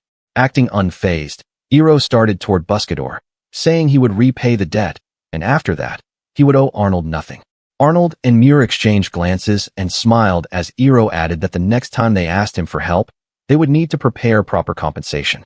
As he walked, Hiiro reflected that Buscador meant seeker in Spanish and recalled seeing the word before. From what he had heard, it sounded like a monster testing ground, suggesting valuable materials and books awaited within. Arnold joked that Hiiro was not very honest about himself. Hiiro asked if Arnold was misunderstanding something, while Muir quietly murmured that Hiiro was kind of cute. At Buscador, we and the sky wolf stood atop a cliff, looking down on a fenced facility with a hole in its perimeter that resembled a detention site. She spoke softly to the wolf, then decided to give it a name, calling it Winger because of its wings. After it barked in approval, the two leapt down together as she urged it forward, and Winger eagerly surged ahead. Inside the facility, a fat man slept at his desk while other researchers worked busily. One researcher tried to wake him, Chief Nagnala, but he continued snoring. As a researcher lifted a plate of donuts, Nagnala instantly woke and snapped at one midair as the assistant cheerfully greeted him good morning. He was promptly scolded as the plate was pulled away, and an annoyed Nagnala complained and threatened to turn the researcher Kevin into sweet someday. Unfazed, Kevin said he had a report. Kevin reported that they needed to replenish their specimens, explaining that only skywolves remained and one had escaped, leaving 7. He warned that their contacts would soon notice and asked about negotiations. Nagnala grumbled that it was a hassle and said he hated dealing with them, prompting Kevin to remind him that business could not run on whims and to threaten withholding the sweets. Reluctantly, Nagnala groaned. Suddenly, an alarm blared, startling both of them. Kevin asked what was happening, and another researcher reported a trespasser. Using a crystal device, he explained that the reactor had detected the escaped Skywolf and someone who appeared to be human. Nagnala stood and asked if the towering figure could capture them alive, saying the timing was perfect and ordering Kevin to let it engage the test subject. Kevin warned that the experiment was unstable, but Nagnala coldly replied that failure was essential to experimentation, taunting him to think again. Seeing a shattered window, we asked Winger if that was how it had escaped, and it answered with a bark as they climbed inside. Within the facility, rows of cells stretched ahead, each holding lifeless animals with grotesquely dissected bodies. The sight ignited Wee's anger, and she declared she would destroy the place. From beyond the door, mocking laughter echoed as Nagnala greeted her, sneering that he never expected a young girl. He then pointed out the Skywolf, drawing a furious glare from Wee. Nagnala kept taunting them, mocking the Skywolf for returning only to be tested again and calling it a fool. Winger snarled, bristling with rage. Then it lunged at Nagnala, roaring as it attacked. Before it could reach him, Winger slammed into an invisible electric barrier and was violently electrocuted. We screamed Winger's name as Nagnala watched with a cold smile. It collapsed to the floor, and when we tried to rush to him, Nagnala warned she would be shocked as well. We froze in disbelief. Laughing, Nagnala introduced himself as the pig-faced beastkin and chief of the Buscador laboratory. We calmly responded by sharing her own name. He mused that now that he knew her name, he felt as though he had seen her somewhere before, then dismissed the thought. With a snap of his fingers, the floor beneath Winger opened and dropped him out of sight. We cried out and rushed forward. As the ground sealed shut beneath him, we erupted in fury and demanded Winger be returned, but Nagnala warned that any reckless move would cost the Skywolf its life. She swore she would not allow that. Laughing, Nagnala said that if so, she would have to accept his conditions, promising Winger's safety if she complied. Still raising her weapon, she asked if he was truthful. Nagnala promised her confidently. Staring blankly, she asked what his conditions were. Outside the facility, a loud clang echoed as a fence slammed shut. Gripping her weapon, she looked across and saw several Skywolves confined in a small enclosure, some letting out weak growls. A researcher warned them to stay quiet as they kept making noise. Then she spotted Winger lying unconscious on the ground, bound in a net as multiple researchers examined him. Gritting her teeth, we begged Winger to wait for her, determined to save him. At that moment, a massive black stone pillar rose into view. Nagnala explained that a living creature was sealed inside the black box and declared that if we won, he would release the fool trapped in the net. We took a fighting stance and vowed to save him as the black box began to crack. A deafening roar erupted as the seal shattered, and a colossal black chimera burst from the cage, its massive body fused from multiple apex predators. Bear, serpent, and wolfish roars merged into a single overwhelming cry as we stared up in shock at its sheer scale. From above, Nagnala laughed and urged the demon beast to run wild. Chapter 13. The black chimera unleashed an ear-splitting howl, all of its snake heads raised high as the sound shook the air itself.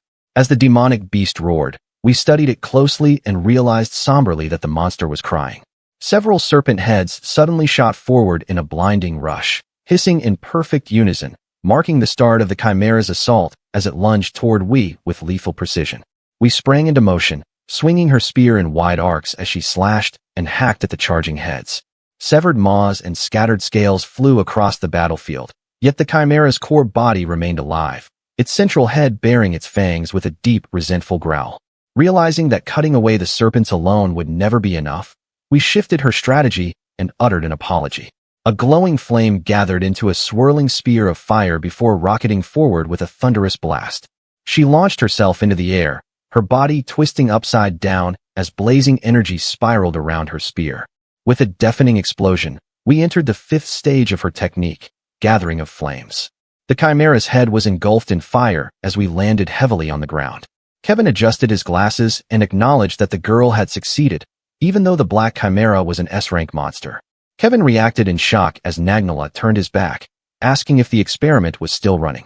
Kevin calmly replied that damage like that would regenerate, and almost at once the chimera's burned face began to heal, flesh and scales restoring until it was whole again, leaving we frozen in dread. Kevin warned that if this continued, they would lose control of the black chimera. Nagnala snapped his fingers and said they would simply have to use that method. We stiffened when Nagnala turned toward her and told her to pay attention. He prodded her to look at what was happening. She snapped toward the arena's edge and locked eyes on a horrifying sight behind the fence, a gloved hand driving a syringe into Winger's neck as he lay unconscious. She went completely frozen as the needle pierced his skin, the image burning into her vision and stealing the breath from her lungs. Rage surged through Wee as she glared at Nagnala, believing he had broken his promise. In that instant, something struck her violently and sent her flying. She slammed into the ground and let out a pained groan. Nagnala remarked with surprise that she had barely avoided a fatal blow. We struggled upright using her spear, pain throbbing sharply from the wound in her stomach. Her breathing grew uneven as her strength wavered. Her body suddenly gave out, and she collapsed again. Looming above her, the black chimera's massive silhouette filled her vision. Confused and trembling, we could only wonder why her body refused to move. Nagnala laughed and explained that poison had paralyzed her. He noted that even S-rank monsters would be dead within seconds from such a toxin, adding that she survived only because she narrowly avoided a lethal dose. He continued calmly, stating that everything would end soon regardless. Wee's body shook as she tried, and failed, to speak. Suddenly, loud barking echoed through the arena. Wee's attention snapped toward the cages as realization dawned. The skywolves barked frantically, their cries filling the air. Nagnala grimaced and covered his ears, complaining about the noise. Annoyed, he ordered the black chimera to kill them. The beast growled as the skywolves continued barking in defiance. The chimera lifted its massive foot and brought it crashing down onto the cage. We screamed helplessly as blood sprayed across the ground. Nagnala calmly ordered the chimera to finish off the one groveling nearby, its attention shifting toward the helpless Wee. As the black chimera loomed over her, we forced her trembling body to respond. She tightened her grip on her staff, feeling it rattle violently in her hands as she drew on the last of her strength. With a sudden surge of will, she slashed upward at the chimera's massive foot. The blade cut deep, and the limb buckled as a violent shockwave rippled outward when it crashed down. Nagnala recoiled in shock while researchers screamed and stumbled, thrown off balance by the impact. Nagnala praised her for still being able to move as black liquid spurted from the chimera's foot, and it collapsed with a heavy thud, its damaged leg giving way. We gasped for breath as her body began to fail, and whispered a broken apology to Winger, whose body lay still under a net only a few steps away. Her voice trembled as she admitted she had failed to protect everyone. Winger remained motionless as she urged him to run, even if it meant saving only himself. Nagnala laughed and pointed out to Kevin that after all her effort to injure the chimera, we had completely exhausted her power. Calling it a pity, Nagnala listened as Kevin observed that the situation resembled a candle burning itself out, flaring brightly just before dying. He warned that they were losing control as the chimera's body suddenly twitched. The black chimera began to convulse, its movements turning erratic, as Kevin panicked and said they could no longer contain it. With a low menacing growl, the chimera rose and lashed its scorpion tail toward Wee. Unable to move, she could only brace herself as the tail pierced its target. But it was not Wee who took the attack, a fact that shocked both her and the chimera. She opened her eyes to see Winger shielding her, blood spilling from his mouth as he let out a weak growl. The sight stole the breath from her lungs. Nagnala stared in shock and demanded to know what had happened to the iron net. Kevin quickly deduced that the earlier impact must have torn a hole in it. We crawled toward him, demanding to know why he didn't run. Winger staggered and managed to speak her name. He thanked we for coming to rescue them, and said he was glad he could now join his friends. We cradled his head, unable to form words. Then he gazed up at the sky and told her to live on. A long, fading howl escaped him as his strength ebbed away. And finally his body went limp. We cried out, her voice breaking as she apologized again and again, tears falling onto his face. Nagnala casually picked his nose and remarked that it was a sad farewell, adding that meetings and partings were inevitable in this world. We remained speechless, her sobs echoing. Twisting a booger between his fingers, Nagnala mocked her, calling it quite a show. Kevin suddenly pointed at Wee in shock and shouted for the director to look, as she still stood there, smoke curling around her while violent energy poured from her body. Her expression was no longer hollow, but deadly with rage and intent to kill. From their position, a sharp, desperate wolf's howl echoed through the night, and Arnold immediately recognized it as Winger's. Realizing there was no time to waste, he moved to speak, but Iroh calmly pointed to a hole where they could enter, guessing it must have been created by the antenna girl. Arnold turned to Muir and ordered her to wait in the shadows. Startled, she asked if she could go with them, if at all possible.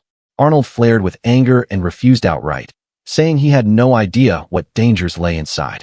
As Mir tried to object, Hiiro remarked casually that it might be fine if she tagged along. Arnold shouted in disbelief, insisting that even Hiiro should be able to sense how ominous the place felt. Hiiro answered calmly that they had come because of Mir and suggested they see her wishes through to the end. Mir called out to him respectfully, caught between them. Hiiro continued, suggesting Arnold might be trying to shelter her by showing her only the good parts of the world. Arnold froze, confused by the accusation. He explained that while it did not matter to him personally, he believed experiencing a wide range of things was important. Hiiro continued, saying that even if she came to regret her choice, it was still hers to make. He told Arnold that all he needed to do was support her, no matter the path she chose, and that she should be free to decide for herself, even if it turned out to be wrong. Mir listened closely, absorbing his words. As Hiiro slipped through the fence, he remarked that if a path allowed no return, then giving up would be the only choice. Arnold reacted sharply, but Hiiro added that if his path had been chosen by someone else, he would only regret it. He said he would rather be disappointed by his own choices than live with regret, calling that his way of coping through disappointments. Arnold's shoulders slumped as he admitted he understood, recognizing that Hiiro had been raised that way. Once inside the fence, the group moved forward together. Arnold warned Mir not to get separated under any circumstances, and she agreed without hesitation. They reached the same broken window Wee and Winger had used earlier. Arnold pointed it out as their entry point. Hiiro told them to wait and cast word sight, noting internally that a barrier was expected for a facility like this. He confirmed there was real security and decided they should avoid detection. He then cast another spell, Hole, opening a gap in the barrier. Without hesitation, they passed through as Hiiro urged them to move. Arnold stared in silence, commenting that it felt pointless to even ask how Hiiro had done that. Mir responded uncertainly, still processing what she had seen. Inside the facility, Arnold looked around the cells and reacted in shock, while Mir's expression tightened with worry. Hiiro quietly observed that it was clearly an experimental facility, wondering what they were researching and suspecting from the scene that it was nothing good. Sensing movement, Hiiro slipped into the shadows and waited. As a researcher passed by, he seized him from behind and clamped a hand over his mouth. He then slammed the researcher into the wall. The man shouted in panic, demanding to know who they were. Hiiro pressed his sword inches from the researcher's face and ordered him to be quiet. With cold eyes, Hiiro warned him to answer honestly and not make any unnecessary moves, and the researcher nodded nervously. Hiiro asked about a gold-haired girl and a blue wolf, while Arnold quietly remarked that Hiiro no longer looked like a brat, joking he could pass for an assassin, making Mir let out a small giggle. Arnold glanced out the window and realized today was a full moon. He urged Hiiro to hurry, saying they had to stop but Hiiro replied calmly that he still had one more question. Moving deeper into the facility, Arnold kicked a door open and found Kevin and Nagnala running away from something. Nagnala demanded to know who they were, but Arnold shouted for them to step aside instead. In the next instant, he slammed both men into the wall, creating a hole as they collapsed. Without slowing down, the group rushed toward the exit. Outside, the shattered remains of the Black Chimera lay scattered in silence, broken only by a deep, lingering rumble. Charred limbs and twisted fragments collapsed one after another, until the towering beast was reduced to a crumbling mound of flesh and ash. Arnold stared at the devastation and called out to Wee, his voice tight as he demanded to know what had happened. Atop the living mound of muscle and horn sat Wee. Her hair and tails blazed like spectral flames as ominous vibrations pulsed from her small frame, the ground trembling while smoke coiled around her silhouette. Arnold stared in disbelief, stammering that Wee now had 3 tails as he struggled to process the feral figure before him. Hiiro asked if she was really the antenna girl, and Arnold explained that the full moon was the cause. Clenching his fist beneath the moonlight, Arnold said that beastkin gained far more power under a full moon. The same applied to half-breeds, whose latent beast blood could awaken in a phenomenon known as beastification. He added that some half-breeds had learned to control beastification and wield it freely. However, most were not accustomed to such power. Normally, the full moon calmed a beastkin's heart while strengthening their body. Arnold then glanced at Winger's lifeless body and said that witnessing something like death would cause Wee to gain an excessive amount of power. Hiiro could hardly believe this was the same gentle Wee they were talking about, but Arnold said that losing Winger had shattered her composure and sent her beastification out of control. Mir watched in trembling worry, realizing Wee was likely unconscious and in unbearable pain. Without hesitation, she stepped forward, saying she had to stop her. Arnold grabbed her at once and told her to stay back as we let out a menacing growl. Then without warning, she leapt toward Muir in a blur and landed in front of her. She bared her claws and attacked, and Arnold barely intercepted with his greatsword, yet the impact still sent both him and Muir flying. Muir screamed, and Hiiro realized how tremendously powerful her blow was as he looked toward where Arnold had crashed. Turning to Hiiro, we snarled and launched herself upward to attack from above, attempting to crush him into the ground. He dodged cleanly and stated that such a straightforward attack would not work on him. Raising his finger, Hiiro informed her that attacks of that weight created openings and that it would take time before she could strike again. He was about to tell her to surrender, but before he could finish, we vanished, making Hiiro stiffen in shock. In the next instant, she reappeared atop the roof, grinning down at him. Looking up, Hiiro remarked that she was far too fast, muttering that this was going to be one hell of a job. Still stuck in the wall, Nagnala suddenly exclaimed that he had finally remembered something. He was certain he had seen that small spear user somewhere before. Kevin reacted in surprise and asked if Nagnala had known her previously. He recalled a village once plagued by giant elephant kongs, where the spear girl had happened to be present. Knowing elephant kongs were A-rank monsters, Kevin reasoned that since we had stood her ground against the Black Chimera, defeating such threats was not impossible. Nagnala interrupted, explaining that the girl had returned to the village dragging two of the beasts behind her. Kevin couldn't believe what he just heard. Nagnala confirmed he had heard it was a girl still in her teens who had defeated two A-rank monsters on her own, and was about to continue when Kevin cut in, surprised, and asked if there was more. Nagnala nodded and added that on the same day, the girl had eaten both monsters by herself. Kevin wondered aloud where all that meat could have fit in such a small body and admitted he would love to dissect her. Kevin remarked matter-of-factly that she might be famous for her appetite, and Nagnala insisted that was true, adding that if he remembered correctly, the girl's name was. At that moment, Hiiro checked Wii's status and read it silently. Her name was Winkageo, level 77. Her HP and MP were abnormally high, and every stat showed a massive increase from beastification. Hiiro noted that these were not numbers he encountered often and concluded grimly that he could not afford to take even a single hit. He called out to Arnold, asking if the old man was still alive. Arnold answered that he was and admitted that beastification had strengthened him as well. So he told him they would move at the same time. Arnold agreed, though he warned that we looked ready to strike again. He shouted a warning for Hiiro to dodge as if his life depended on it. Drawing his sword, Hiiro replied that while Arnold might say that, he genuinely hoped they would survive. In a blur of motion, beastified Wii launched herself at Arnold. Her hair and multiple tails whipped violently as she slammed into his raised blade. The impact forced Arnold backward, his boots skidding across the ground as he struggled to hold his stance. Bracing himself with both arms, Arnold clenched his teeth as his sword creaked under the crushing force. A short distance away, Hiiro pointed forward and told him to keep drawing her in. Hiiro raised his finger to cast a spell at Wii. Instead, Arnold's greatsword suddenly flared with glowing characters. The word magic activated on its own, locking the blade in place mid-swing. Arnold gasped as he realized he could no longer move his sword. Faint energy crackled around the steel as the spell took hold, and by the time Arnold looked up, Wii was already back on the roof.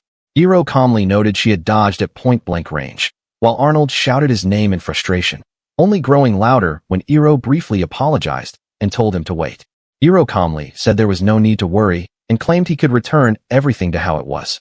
Mid-sentence, he froze as realization struck, letting out a sharp gasp before declaring this was it and reading out a new spell.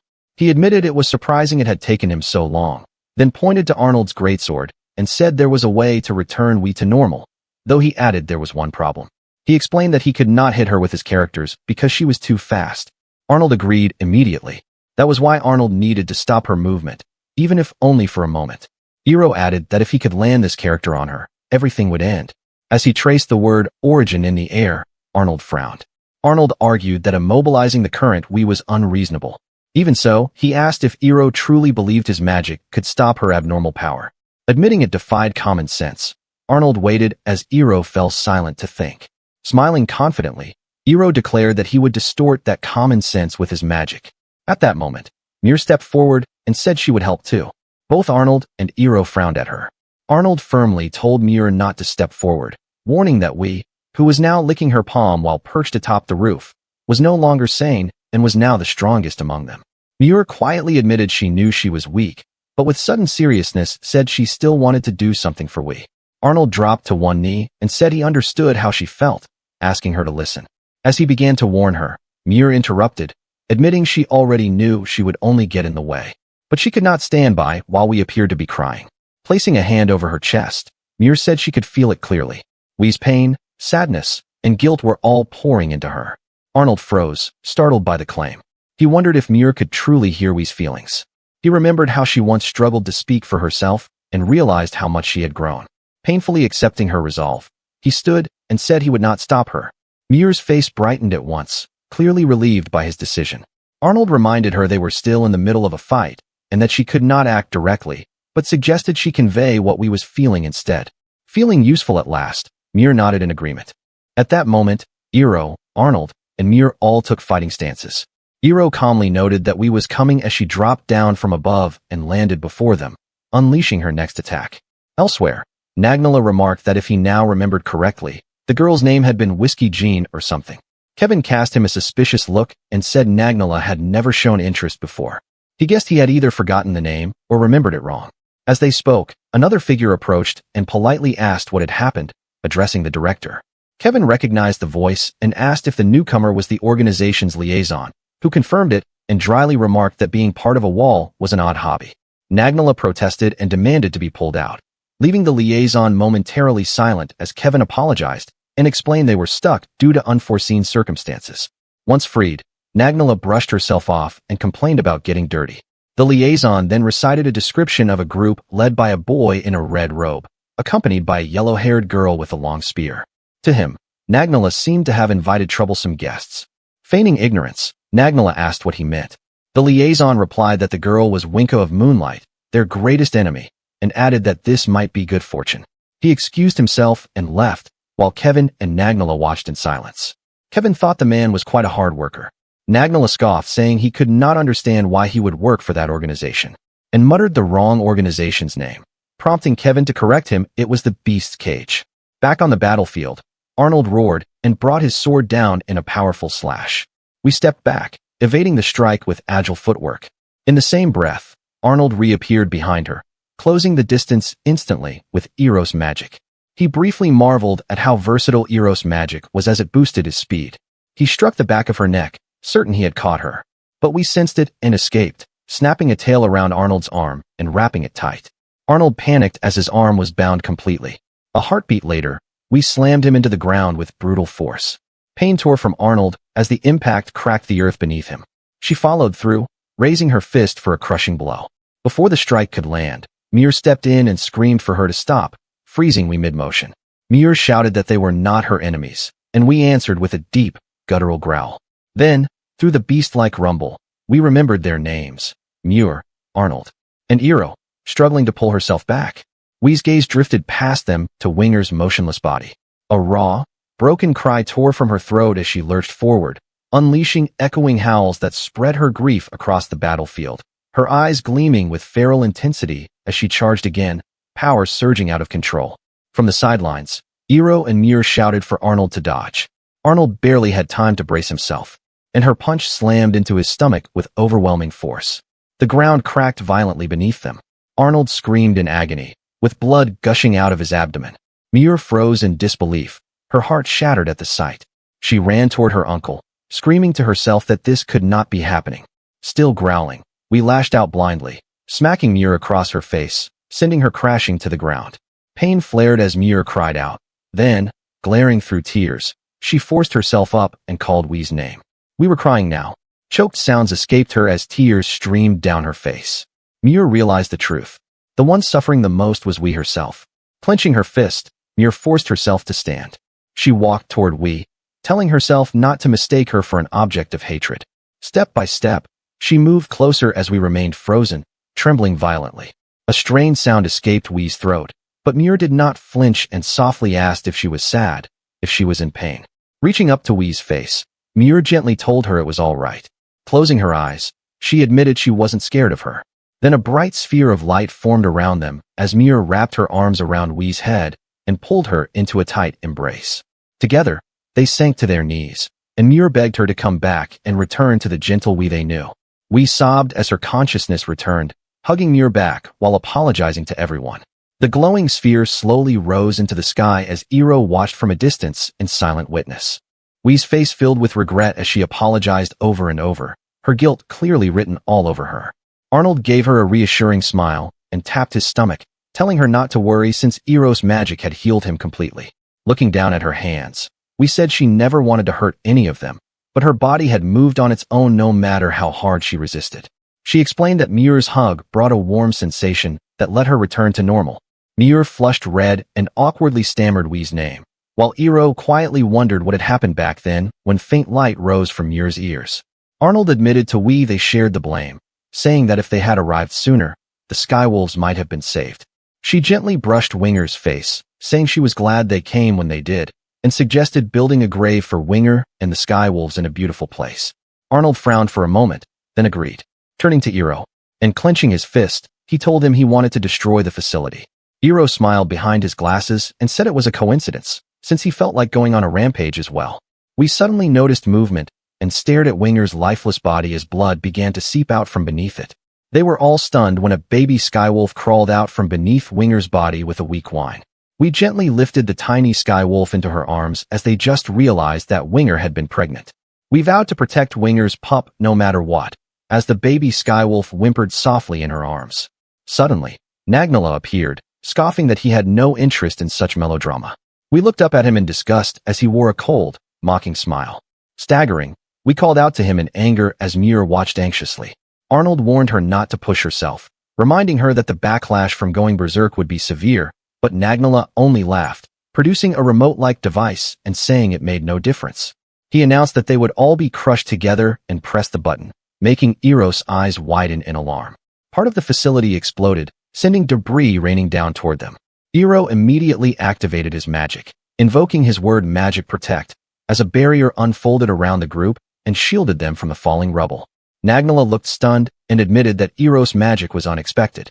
He warned that pressing the switch again would fully activate the self-destruct, sneering that no matter what Iiro or the Spear Girl did, they would all be buried alive and that everything would be meaningless. Muir shouted back that he was wrong, insisting that there was no such thing as wasted effort in this world and that effort was never meant to be mocked. She said that even when hard work was not always rewarded, it was still necessary to move forward. The baby Skywolf whimpered softly in Wii's arms as Muir repeated that there was no such thing as wasted effort, drawing a low growl from Nagnala. We agreed firmly, saying Muir was right. Arnold smiled, saying his daughter had spoken the words right out of his mouth, while Iiro quietly added that it was well said and called her Shorty as Muir maintained her glare. Nagnala was infuriated, his hand trembling as he clutched the remote. Kevin urged him that if he planned to press it, they needed to evacuate immediately. Snarling in rage, Nagnala shouted that he had wanted to see them crushed, but no longer cared. Cursing them, he slammed the door shut and pressed the switch as the facility began collapsing at once, debris raining down again. Looking around, Arnold shouted that everything was falling apart. Iiro ordered them to escape through Building B, saying he had business to take care of in Building A. Arnold demanded to know what business, then realized what Iiro meant. He recalled Iiro threatening a researcher and asking whether the facility had a library or storage for research materials. Back then, the trembling researcher explained that the room was on the far right after exiting Building A, facing away from Building B. Iiro quickly concluded it was not in Building B, and the researcher apologized, saying that building was for drug and equipment development only. Back in the present, Arnold turned away, saying that no matter the situation, Iiro was as stubborn as ever. He told him to survive and called for Muir and Wii to move, saying they would regroup outside, while Iiro replied that it was time for him to deal with the main issue, at least for him. He reached the reference room, packed with shelves and tables overflowing with books and documents, and confirmed that this had to be it. He thought that under normal circumstances he would have examined everything carefully, but given the situation, his thoughts were interrupted when something suddenly collapsed with a crash. Iiro moved to the window, realizing the sound had come from Arnold's direction. Elsewhere, Arnold quickly asked if everyone was safe. Muir answered that she was fine, and we nodded calmly, and to Arnold, it was a relief that they had escaped just in time. We looked down at the baby Skywolf in her arms, and seeing her expression, Arnold inquired what was wrong. She said the pup was shivering as it panted weakly, and she remembered the poison that had afflicted Winger, making Arnold realize the baby must have been affected as well. We asked the pup if it hurt, and the skywolf whimpered softly in response. Arnold recalled that the researcher Hiiro had threatened earlier mentioned Building B was used to develop new drugs. Muir's eyes widened as she realized there was likely an antidote there and urged them to search for it together. We agreed at once, declaring that she would save the kid no matter what. As the facility continued to crumble, Arnold wondered aloud how things were going on Hiiro's side. At the research room, Hiiro hoisted a large sack onto his shoulder and decided that it was time to go. Just then, the ceiling collapsed, and debris crashed down around him. He narrowly avoided being crushed as a barrier rose around him. Weighing his options, Hiiro considered writing the word hole to tunnel out, but realized that if it collapsed mid-casting, he would be crushed. Looking upward, he had an idea and decided to test it out, before raising his hand to write his magic. His body lifted into the air, and Hiiro felt satisfied as his word magic flight took effect. He briefly laughed at the idea of flying, then quickly scolded himself, knowing this was no time for excitement, and began descending while deciding where to land in Building B. Before touching down, he spotted a group of hooded figures outside the facility's fence and realized they were members of the beast's cage. Slightly alarmed, Hiiro realized he needed to regroup with the old man's party immediately. Elsewhere, Arnold cursed under his breath, because they were met with overwhelming rows of bottles and containers, with no idea what any of the drugs were for. Panicking, Muir asked Arnold what they should do, while we stood behind them just as lost, and Arnold admitted that even if she asked him, he would not know either. Just then, the door opened. Hiiro stepped inside, saying he thought he heard voices, then demanded to know why they were still in a place like that. All three cried out his name in relief. Realizing what was needed, Hiiro cast a cleansing spell on the baby skywolf. Almost instantly, the pup perked up and floated lightly, looking healthy again, as we and Muir watched with bright, relieved smiles, and we thanked Hiiro while the skywolf barked happily. Hiiro dismissed it and said they should just thank him later, because now was not the time for such things. Arnold warned that if they did not hurry, they would be buried alive. Hiiro agreed but added there was another problem, explaining that the beast's cage had laid siege to the facility, meaning a normal escape would mean fighting many enemies, leaving Arnold to ask in alarm what they should do. The baby skywolf suddenly walked ahead, barking as it led them forward, leaving Arnold to ask in confusion what was happening. We explained that the pup was telling them to follow him and that he would help them. The baby skywolf stopped at a door and barked excitedly, prompting Arnold to open it and ask if it sensed something wrong inside. They saw a room that looked to be a residential room. The pup sniffed the floor, then barked again. We said something was under the bed. Arnold dragged the bed aside, revealing a metal hatch set into the floor with a sturdy door beneath it. Arnold realized it was an evacuation route. Hiiro praised the find and told the pup, calling him Wingingi, that he had done well, earning a happy bark in response. They moved into the underground passage, with Arnold leading by torchlight that flickered along the stone walls. We followed close behind, while Hiiro, Muir, and the baby skywolf brought up the rear, and Hiiro noted a waterway running along the tunnel, realizing the pup had likely followed its sound or scent to guide them. Arnold sincerely thanked the little skywolf for saving them, earning a cheerful bark in return, before turning to Hiiro to ask about something that had been bothering him. He questioned why Hiiro had been wearing that cloth wrapped around him the entire time. Hiiro responded with confusion. He suddenly felt a chill as he looked back and saw the cloth covering his precious books torn apart, their contents spilled and damaged. Hiiro let out a horrified scream as Muir bluntly pointed out they had been shredded, and he finally realized that when he had been blown into the air earlier, he had not noticed his load growing lighter. He collapsed to his knees in despair, devastated that this had happened to him of all people. Arnold, Muir, and we could only watch in stunned silence. At the rubble, members of the beast's cage brushed debris from the ruined facility. Their leader barked that he had rushed there as soon as he was contacted, only to find the place already destroyed. It was False, who angrily ordered his men to scour every inch of the area and recover anything that could lead to the culprits. Grinding his teeth, he swore that he would find his nemesis, the Red Robe. By morning, Hiiro's group had set up camp beside a clear river. Arnold announced that breakfast was ready. He laid out their meal: gray pig pork cutlets drenched in lemon sauce and salted grilled salmon topped with roe. We tasted the pork and smiled, saying it was delicious before asking Winger if he agreed, earning a happy bark. Arnold noted that she had decided to name him Winger, and we replied that she had and would take proper care of him. Hiiro remarked that they obviously could not leave the pup Wingingi behind and called out to the antenna girl to do her best, while muttering that the food was actually good. We corrected him, saying the pup's name was Winger, and the pup barked in response. Hiiro insisted that to him, The pup was winging it. We suggested they let Winger decide. The skywolf trotted between them before hopping onto Eero's lap and barking cheerfully, drawing a small smile from Hiiro. He gently patted Winger's head, making we stare in surprise. Unable to hold back, she crawled closer and pouted, asking Hiiro to pat her head too, but he reminded her that he would not do that. As he kept stroking the pup, Winger let out a pleased whine. To Hiiro, Winger was just like a pet and added that if we wanted her head patted, only to be cut off as Arnold called his name. Smiling, Arnold pointed out that we had been the one to find Winger and that they were all there because she had heard his voice. He nudged at Hiiro, asking if he really meant to say that we had done nothing worth praising, as we watched him closely with gleaming, expectant eyes. After a moment, Hiiro reached out and gently placed his hand on Wii's head. Her eyes widened in shock. Then he asked if that was acceptable. We let out a small, happy giggle and said it felt really nice, so Hiiro continued rubbing her head. From the side, Mir watched, her face slowly turning red as she admitted to herself that what he was doing looked really nice.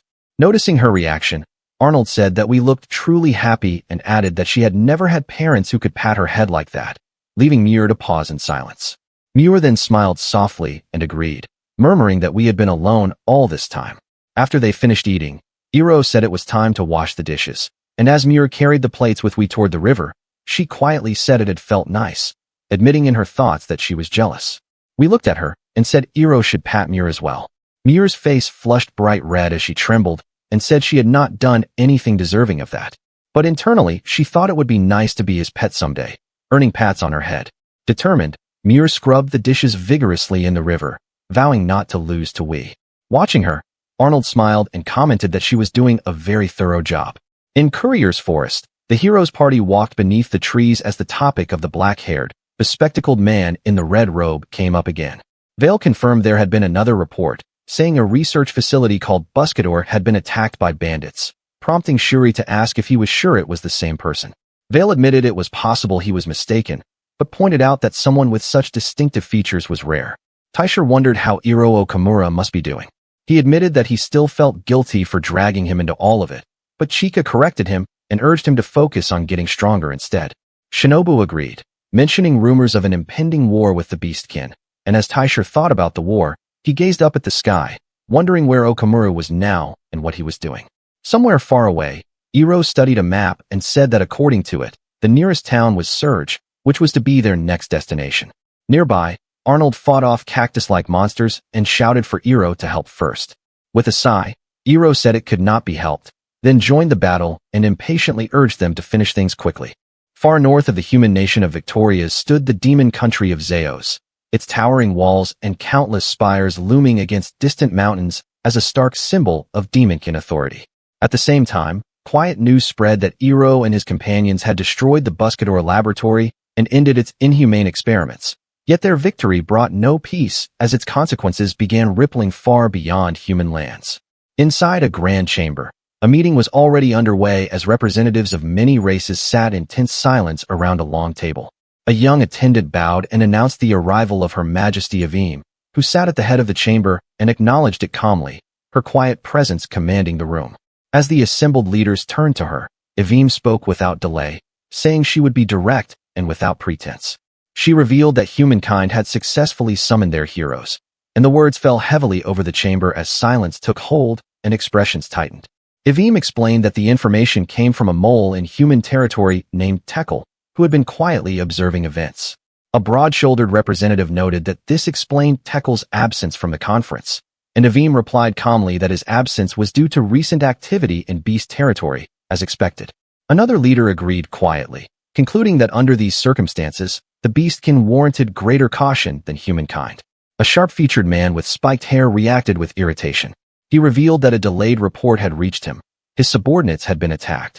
Though he had retaliated and driven the attackers back, the incident remained unresolved. Avim continued without pause, admitting that the heroes were a threat, but not the most immediate one. She stated that their focus had to remain on the Beastkin, explaining that their overwhelming physical strength and dangerous transformation techniques made them especially dangerous. Those powers, she noted, were well suited for war. It was added that the Beastkin had developed a strange ability to compensate for their lack of magic, prompting some to argue that action should be taken before it fully matured. Avim rejected the idea instantly, her refusal cutting sharply through the chamber. Evim reiterated her stance without wavering, declaring that they would not wage war. A sharp scrape echoed through the chamber as her resolve became clear, sparking an immediate outburst when one representative slammed the table and accused her of madness, arguing the threat should be crushed before it grew. Evim replied calmly but firmly, warning that such thinking would lead them down the same path as the late king, where choosing war would only create more conflict and ultimately destroy the ideals they claimed to defend. The same voice broke the silence again, sharp with frustration, questioning whether restraint was not simply surrender. Evim replied evenly that the ideal outcome was cooperation among all races, and even if true unity was impossible, she insisted there had to be a way to resolve the conflict without bloodshed. A scoff followed as he shifted in his seat, dismissing the idea as idealistic. Evim did not deny it, openly admitting her ideals were idealistic, yet warning that if events continued unchecked, the cycle of bloodshed would never end. To her, neither humans nor beastkin would ever forgive the atrocities of the previous king, Evim's own brother. She believed that only by severing the chains of hatred between the races could the cycle be broken, but the idea was rejected at once as a man insisted she ignored the reality that their kin were already killing one another.